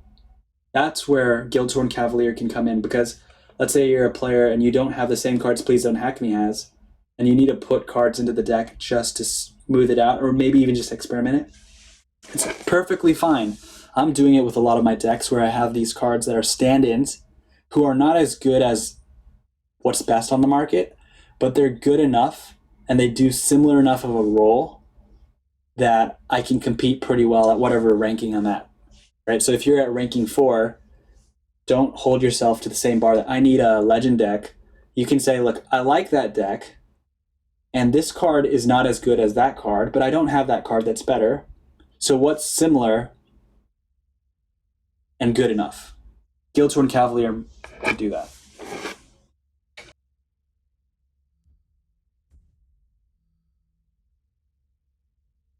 Hello, Guitarist on Bass. I use this in an Imperial token deck. It works well for that kind of deck, where you use actions to summon more tokens. Oh, that's a good point. Like, I forgot about that. Like, there is that strategic movement, create 1/1s on both sides. Oh, that's cool. Actually, that's a really interesting point. This card's good with that card because you create 2/1/1s and you immediately buff them with expertise.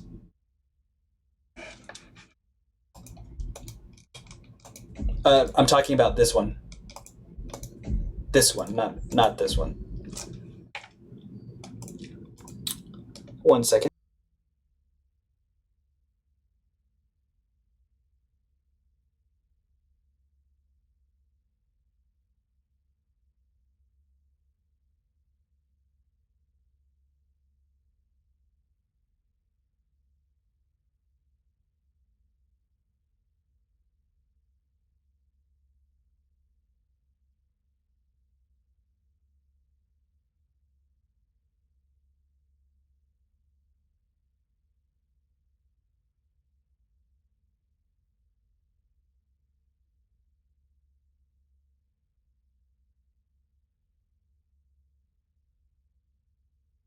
So I just want to make a comment about the three of.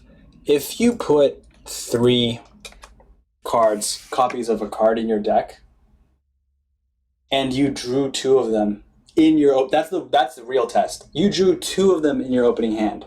Are you screwed? If you drew 2 of a card that you had 3 copies of in your opening hand, and you lost the game because of those card draws, you're actually responsible because you put 3 of them in your deck. So you made it possible to draw, very much more possible to draw 2 in your opening hand. And that's something that you should think about, is like, because I've seen people's lists. Some people's lists are not bad. Like, they've got good cards. But when it comes to the actual quantity of cards, they've chosen to view things too simplistically. They're like, this is a good card, I want 3 of them. Oh, if it's a good card, I want 3. If it's a bad card, I want 0. You should not supposed to do that. You should be thinking, is this card good in my opening hand? Is this card bad in my opening hand? Is 3 too many? Is 2 too few? Right? That's a much more mature approach to looking at these individual cards, because when you have 3 copies of a Night Talon, like this is an example, you have 3 copies of Night Talon Lord, and you drew 2 in your opening hand, and then you're against aggro and you lose. You're at fault. You put 2 Night Talon Lords, and you might say, well, LEC, Night Talon Lords are a really good card. It has Drain, I've played so many games. Do you know how many games I played 3 Night Talon Lords and they really became really relevant? The problem is, in those situations, you're probably skewing things and you're looking too carefully at what was a very edge case. Like, those edge cases where 3 Night Talon Lords can even come online is so improbabilistic that when that happens, it might seem so glorious because it was so cool when it happened, but it happens so infrequently that you're actually thinking it's going to happen way more often than it really does. And that's something you need to be careful of. Like, to make a point, in my Slay deck, which has Night Talon Lord, I have exactly 1 of them. I have 1 Night Talon Lord. I've never felt bad. Like, I've never had the bad situation where I have to have 2 or 3 Night Talon Lords just come into my hand, because that's almost game losing. Like, if you were to opening hand 2 Night Talon Lords and you're against aggro, I don't care how good of a player you are, you probably lost the game.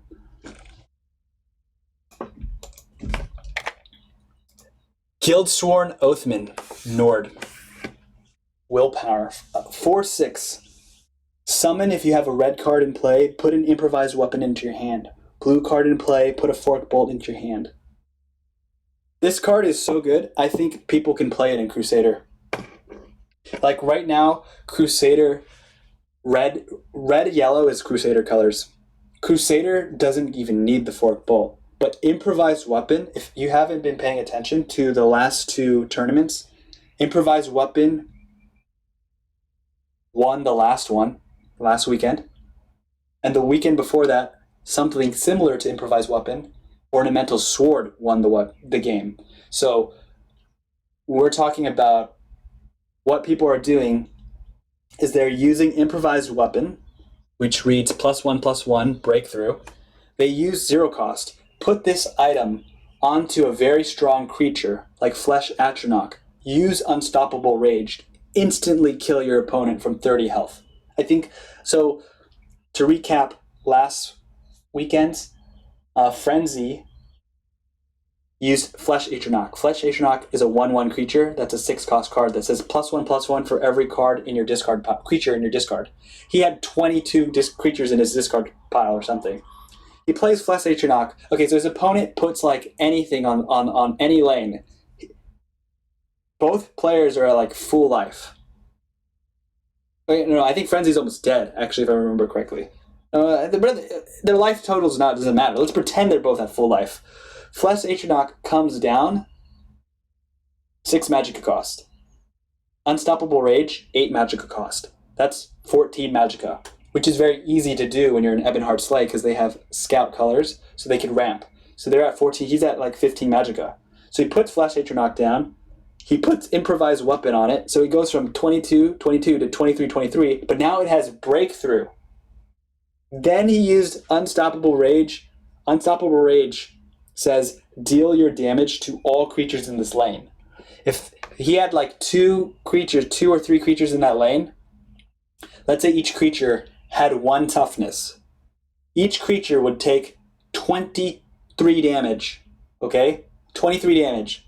So breakthrough means, let's say each creature takes 23 damage, but the 22 remainder goes through and goes to the face. It goes through that creature from Unstoppable Rage because of improvised weapon, and it burns them straight into their life total.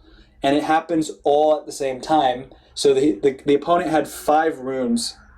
He used Unstoppable Rage in this way, and all 5 runes are gone, and he goes to -28 life. So that's the power of this 0 cost 1/+1/+1 card. It is insanely good. It's insanely good that people are now putting this card, Improvised Weapon, without Guildsworn Oathman, into their decks. Like they're just putting I'm going to put one of these in my deck, so if the game goes long enough, I'm going to draw it eventually, and I'll just put it in combo, and you're dead. Because the old school train of thought was, in order to use Unstoppable Rage, you needed to play a very high value, high damage creature, such as a breakthrough creature, such as Vigilant Giant, and then use Unstoppable Rage. That used to telegraph Unstoppable Rage was going to come. Now, you don't even need to telegraph it, because with the 0 cost +1/+1 breakthrough, you could put down any creature that has any attack. He doesn't need breakthrough, and you can immediately use the combo to great effect. And you don't even need a +20. You don't even need a 20/20 Atronach to kill people. You can kill people. Let's say you have been chipping away at someone. You could use a 6/6 to kill people. A 6/6 with a +1/+1. Boom, go. So Aini has been using a Crusader Unstoppable Rage list that I think is really, really cool. And I don't know if he has room for Guildsworn Oathman, but the general idea and principle stays the same. Crusader is running Unstoppable Rage decks. It could benefit from Improvised Weapon. And Guildsworn Oathman is so good that he could be in those decks. He doesn't even need to be in Guildsworn. Not because all they want is the Improvised Weapon, is what I'm trying to get at. So let's try to talk about the Oathman. He's a 4/6 for 5. So resilient, so tough. Like, he's so tough. Like, from my experience playing against him, primarily I've been playing against him. When he comes down, I'm thinking, uh-oh.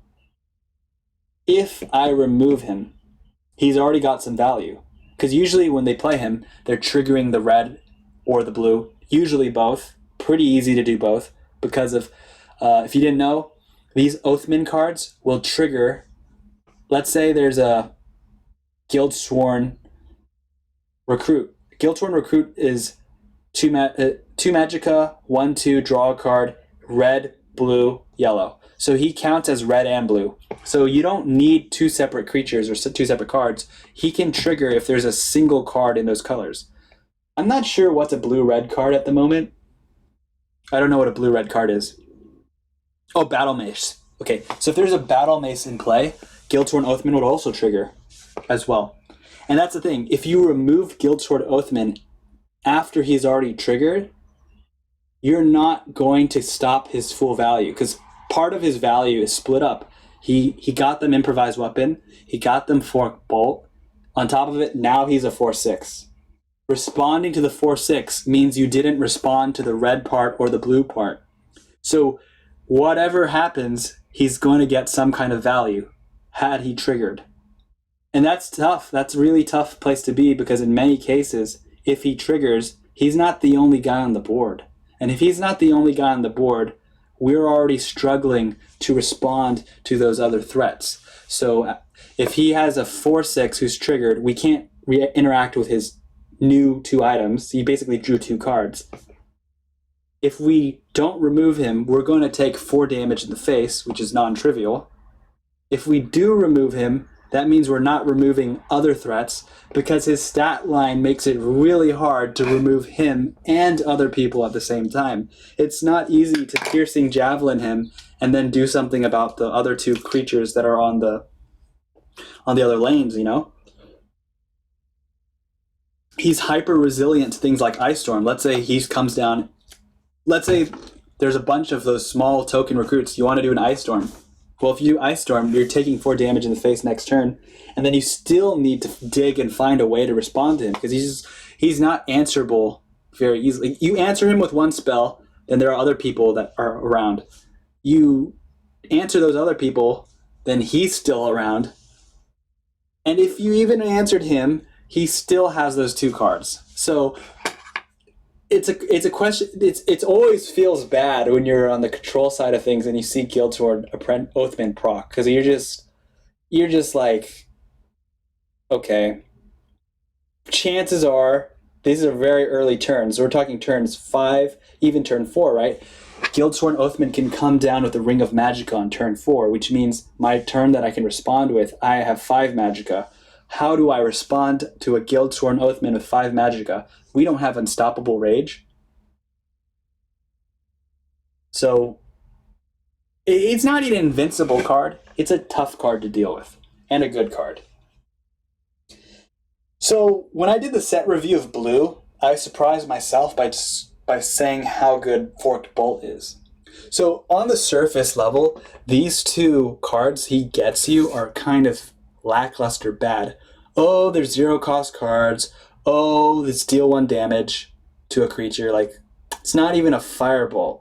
Or it's an Improvised Weapon, like +1/1. Like, Steel Scimitar would have been nicer. That's not true.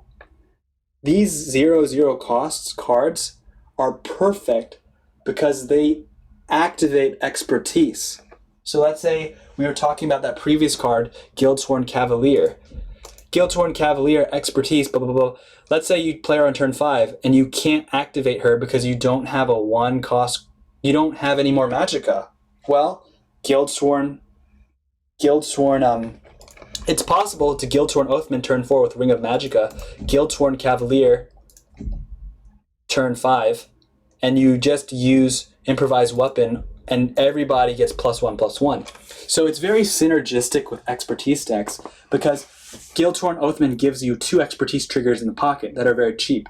Another good example of this is Vanis Galarian. Vanis Galarian's that 11-cost leader, draw 3 cards, heal 3, deal 3 damage to a target, expertise. Traditionally, people were thinking, well, I need a 1-cost spell, action, or item from Cloak and Dagger or Rapid Shot to trigger him, which means I can only trigger Vanis Galarian turn 12. These 0-cost expertise triggers change that equation and make Vanis Galarian playable on turn 11 and make it possible for him not just to trigger on that turn, but to trigger on the next turn if nothing happens, which is huge. So another way of actually looking at this card too is, let's pretend you just put Improvised Weapon on himself. He's a 5-drop 5/7 with breakthrough. That stat line is huge. Like, nothing stops you from basically playing improvised weapon on himself. So if you think 4/6 isn't good enough, well, we'll just make him a 5/7.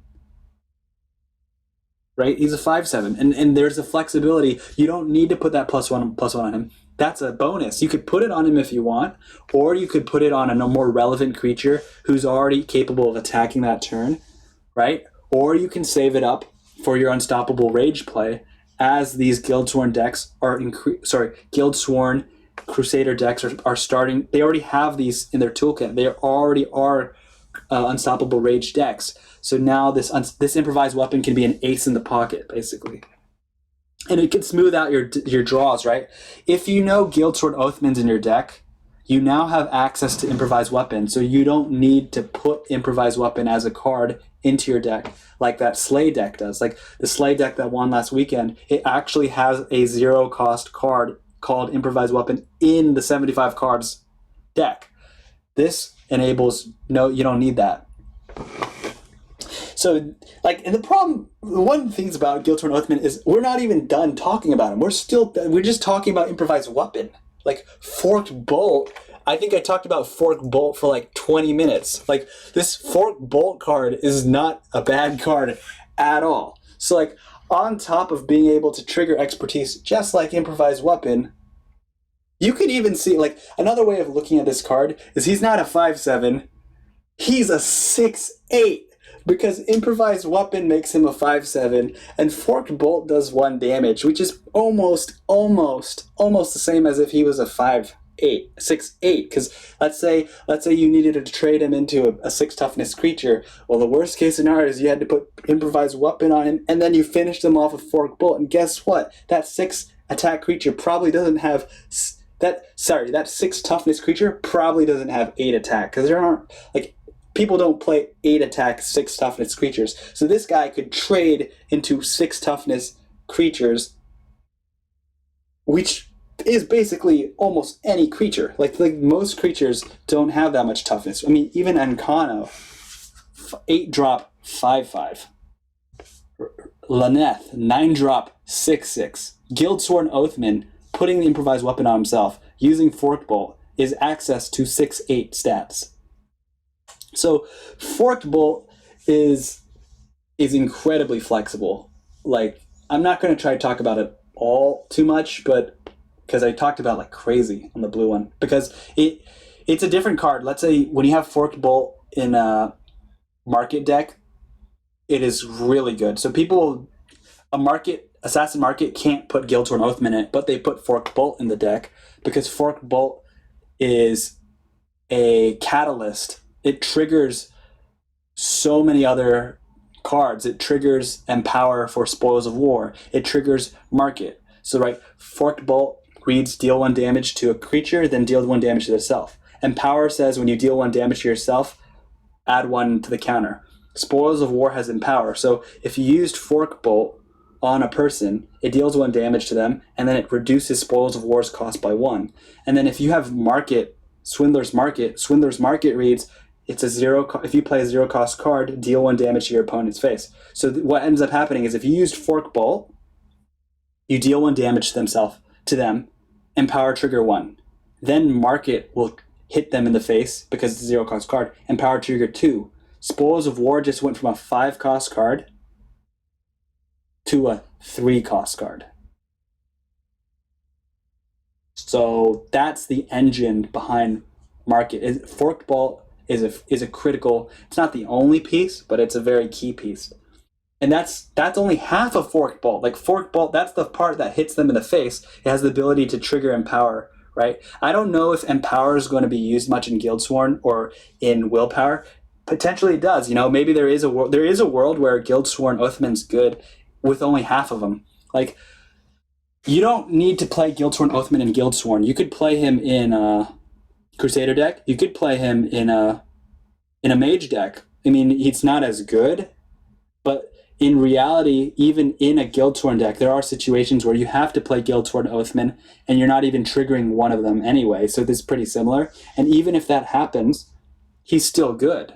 Like maybe he feels bad playing him as a 5-drop 4/6, but even then, like with no triggers, it's not the end of the world. It's basically 5/5 worth of stats for 5 if he's played with no triggers, which not ideal. But maybe the only reason why you do that is if you're in a desperation mode, and if you're in desperation mode, everything's okay. So Forked Bolt has the other half of Forked Bolt is that it doesn't just attack the opponent, it's a ping, a 1 damage ping onto any creature, which becomes really, really relevant because, especially let's think mid-range versus aggro. In a mid-range versus aggro matchup, there are a lot of times where there are 1 toughness creatures that are left on the board. Like a Bleak Coast Troll kills one of your guys. Maybe he's at 1 life.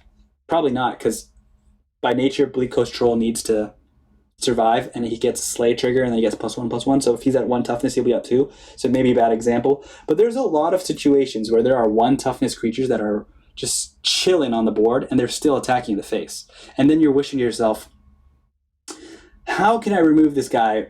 Because it feels bad to use a Piercing Javelin on a 1 toughness creature, and he's controlling the lane so well that if I put like a 1 attack creature there in front of it, he's going to just use another creature to remove it. So he's like, in aggro situations, there's a lot of times where there's like 4 creatures in the field lane and they're all damaged, and some of them are at 1 health.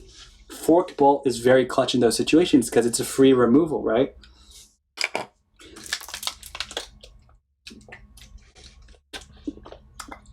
There are also actually a pretty reasonable amount of 1 toughness creatures in this game where Forked Bolt just completely removes them. Like the Murkwater Scourge, 3/1. It also can make Guildsworn Apprentice, Guildsworn Recruit, and small little guys like that set up more meaningful trades. So like maybe there's a 2 toughness creature in front of a Guildsworn Apprentice. You can use this as a cleanup tool. So I encourage people who don't think very highly of 0-cost cards to reconsider them. You don't necessarily need to say this is a good card, therefore I need to put it in my deck. Or that it's a bad card, therefore don't put it in your deck. You can think to yourself, these cards are good in the right situation, when you need expertise triggers, when you're trying to clean up the board, when you're trying to combo off. They all have good use cases, and they may not be very good top decks. Like you may not want to be like, you may feel bad top decking a Forked Bolt, so maybe don't put Forked Bolt in your deck, but realize that there are other ways to get Forked Bolts. Like Forked Bolts and Improvised Weapons are kind of cards that can be generated by other cards, such as Guildsworn Oathman. And for that reason, you should view that, hey, this is a good card. I'm not putting this card in my deck because I have access to this good card through another good card called Guildsworn Oathman. And if I was to put these 2 cards, Improvised Weapon and Forked Bolt, into my deck without Guildsworn Oathman, it would make my draws a little weird, because what happens if you opening hand drew a Improvised Weapon and a Forked Bolt? You probably lost the game. And that's why Guildsworn Oathman's cool, because he gives you the access of these flexible, powerful, cheap cards without screwing your draws.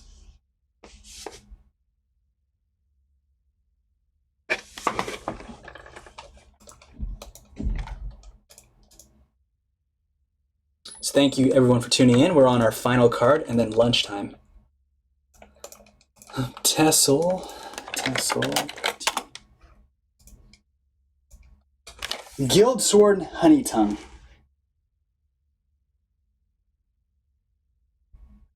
This card seems like a troll card. So for those of you who don't know, I did some research into what were the old attributes. You know how in Elder Scrolls Legends we have strength, intelligence, willpower, agility, and endurance. Apparently the other 3 that were in Oblivion were speed, luck, and personality. So you can see why they didn't exactly want to make those attributes because like speed and agility are similar. They folded personality into willpower because that's kind of funny. So this would have been a personality card if there was such a thing. Personality, this would be it. And then luck. Luck was interesting because luck as an attribute makes for lots of controversy. So Guildsworn Honeytongue, Imperial, 7 cost, 0/5 expertise. You may trade Guildsworn Honey for an enemy creature. So this card seems very trolly. Like, some people were excited for it. Like, I remember watching some previews of the new set, and some people thought this card is going to be amazing. I've never seen, I think I've seen one person play this, but I've never seen a person win a game playing this. And I don't think it's that hard to imagine why.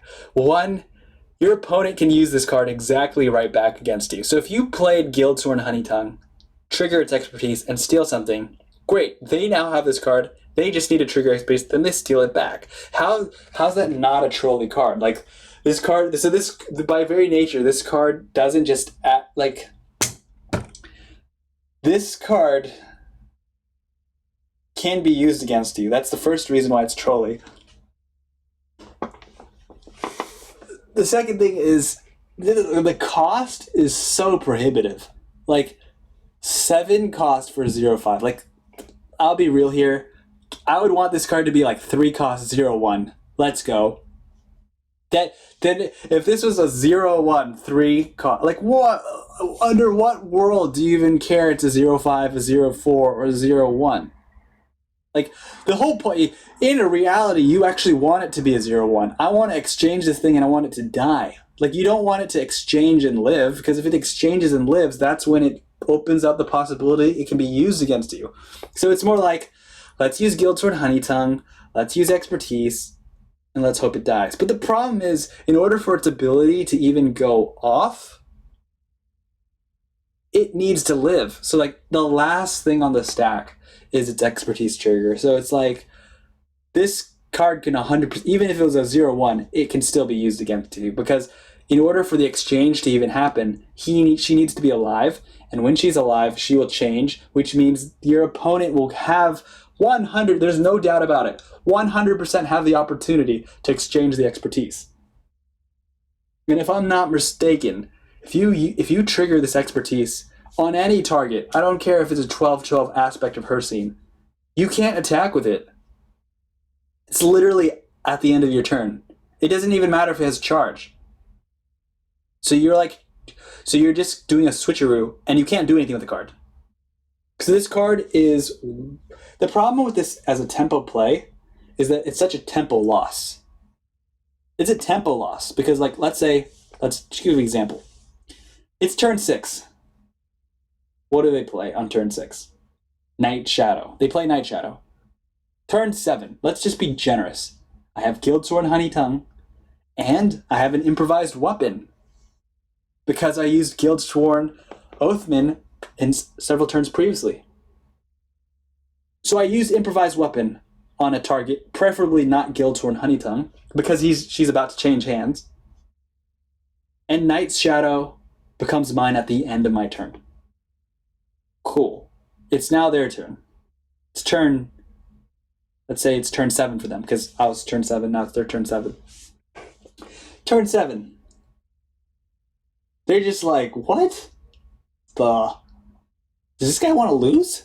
Because all they need to do is, they have 7 Magicka to respond with you in every card in their hand. All they need to do to get the Night Shadow back is trigger expertise. All you need to do is trigger expertise. So the onus is actually on them to respond. They can basically respond to you with all their, given, like, Guildsworn Honeytongue requires all your resources and then some to get something. They, on the other hand, by the time it happens to them, it's not like it might be a surprise when it happens, like, whoa! But then after it happens, it's like, okay, cool. He didn't attack me with the 6/5 Night Shadow.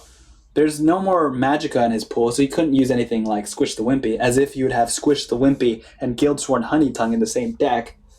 And then they just need to have one kind of trigger for expertise, which expertise is not that hard to trigger. We're talking about actions, items, or support. So support's the most difficult one to trigger.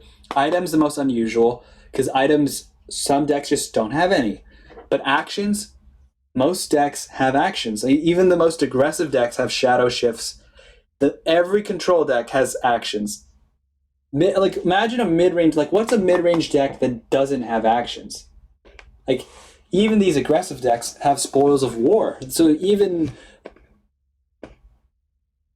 like a deck that you're basically depending on them not having an action. Because it's okay, it's fair enough to say they don't have an item. It's fair enough to say they don't have a support. It's pretty hard for you to say they don't have an action, unless they have literally no cards in their hand. But if they have no cards in their hand, you're probably winning. So you probably don't actually need to use Guild-Torn Honeytongue kind of moves to finish the game out. Because Guild-Torn Honeytongue is a high-risk, low-reward move. Like, as far as I can tell, it's high risk because it costs you 7 magicka. It's like, if they're attacking you, imagine someone's attacking you and you use Guild-Torn Honeytongue. It's bad, because like they're attacking you, you trigger it using a 0 cost, you steal one of the attacking creatures from them, sure, but you can't attack with it on that turn. Then the next turn, they can steal it back. So I hope no one's crafted 3 copies of this, because this card's pretty bad. And if anyone in chat disagrees, I am very curious why they disagree. Because even the upside of expertise has the upside of being able to exchange. Okay, so expertise has, one of the good things about expertise is that you can trigger it over and over again. In this case, that does not work for you. It would have been so much better if it was like veteran, trigger once, done. The fact that, because it triggers once, done, your opponent can't switch back. But the fact that it's expertise is now being used against you because your opponent can now use it. So I'm a little disappointed in this card because it's hard for me to think that they didn't know that this card's bad. Like, this card just fairly unplayable. It would have been an interesting buff to the houses of, I think, what is it called? Houses, Unite the Houses. Guild-Torn Honeytongue could have been a Unite the Houses card if it was a cheaper card with like really bad stats. Like, as I said, 0-1 doesn't matter. All you just want to trade. You don't. The 7 cost is a very big problem. So against aggressive decks, it's so slow it doesn't do anything. Against control decks, they 100% have actions, so they will 100% be able to trigger it again. And it's only under the situation where they have literally no cards left can they not trigger it as a control deck. But what are the chances they have literally no cards left? And what are the chances you have no cards left? Those top decking situations do happen, but in that stage, if that's happening, how are you even triggering expertise? Because if they're running out of cards, you're probably running out of cards. Like, that's like the most likely situation. There are situations where they ran out of cards and you have cards, but let's say they ran out of cards, you ran out of cards. How are you even triggering expertise anymore? So at this point, you're just like, I need a top deck expertise so I could steal back Odahviing. Like, how weird is that?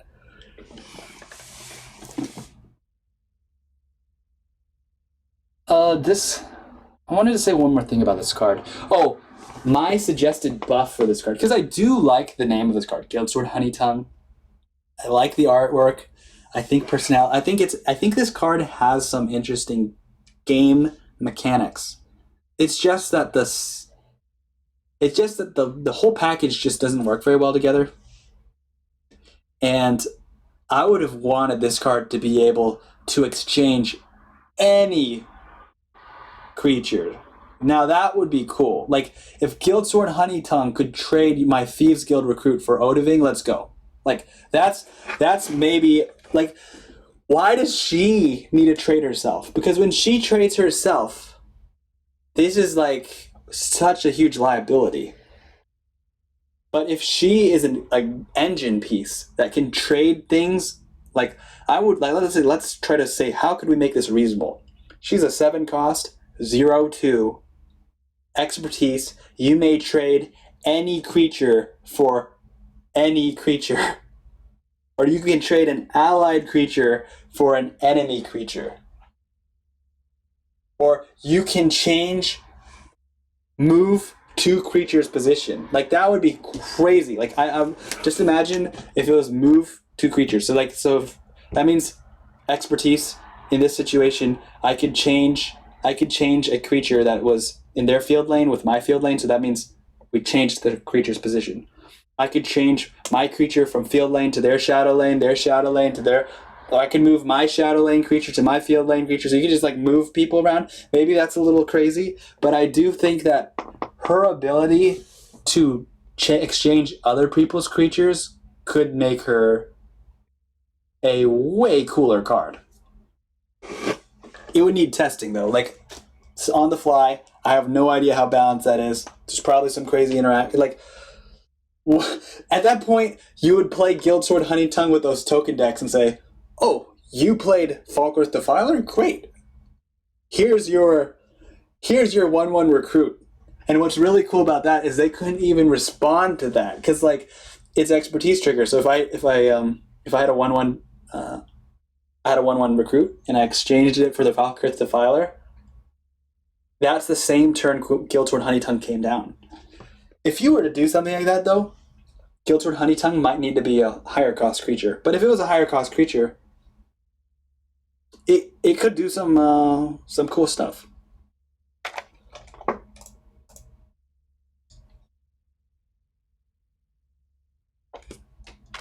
Yep, I agree with it. In short, it's a good stat line card that provides you with a good card draw. You were talking perhaps about Guildsworn Oathman, and I think this is insane. I've been talking about, you don't want to know how long we've been talking about willpower. We took a couple breaks, but we've been talking about willpower way longer than we talked about intelligence. So thank you for watching. We'll post on YouTube, and we will continue our set review on to our next set review will be agility.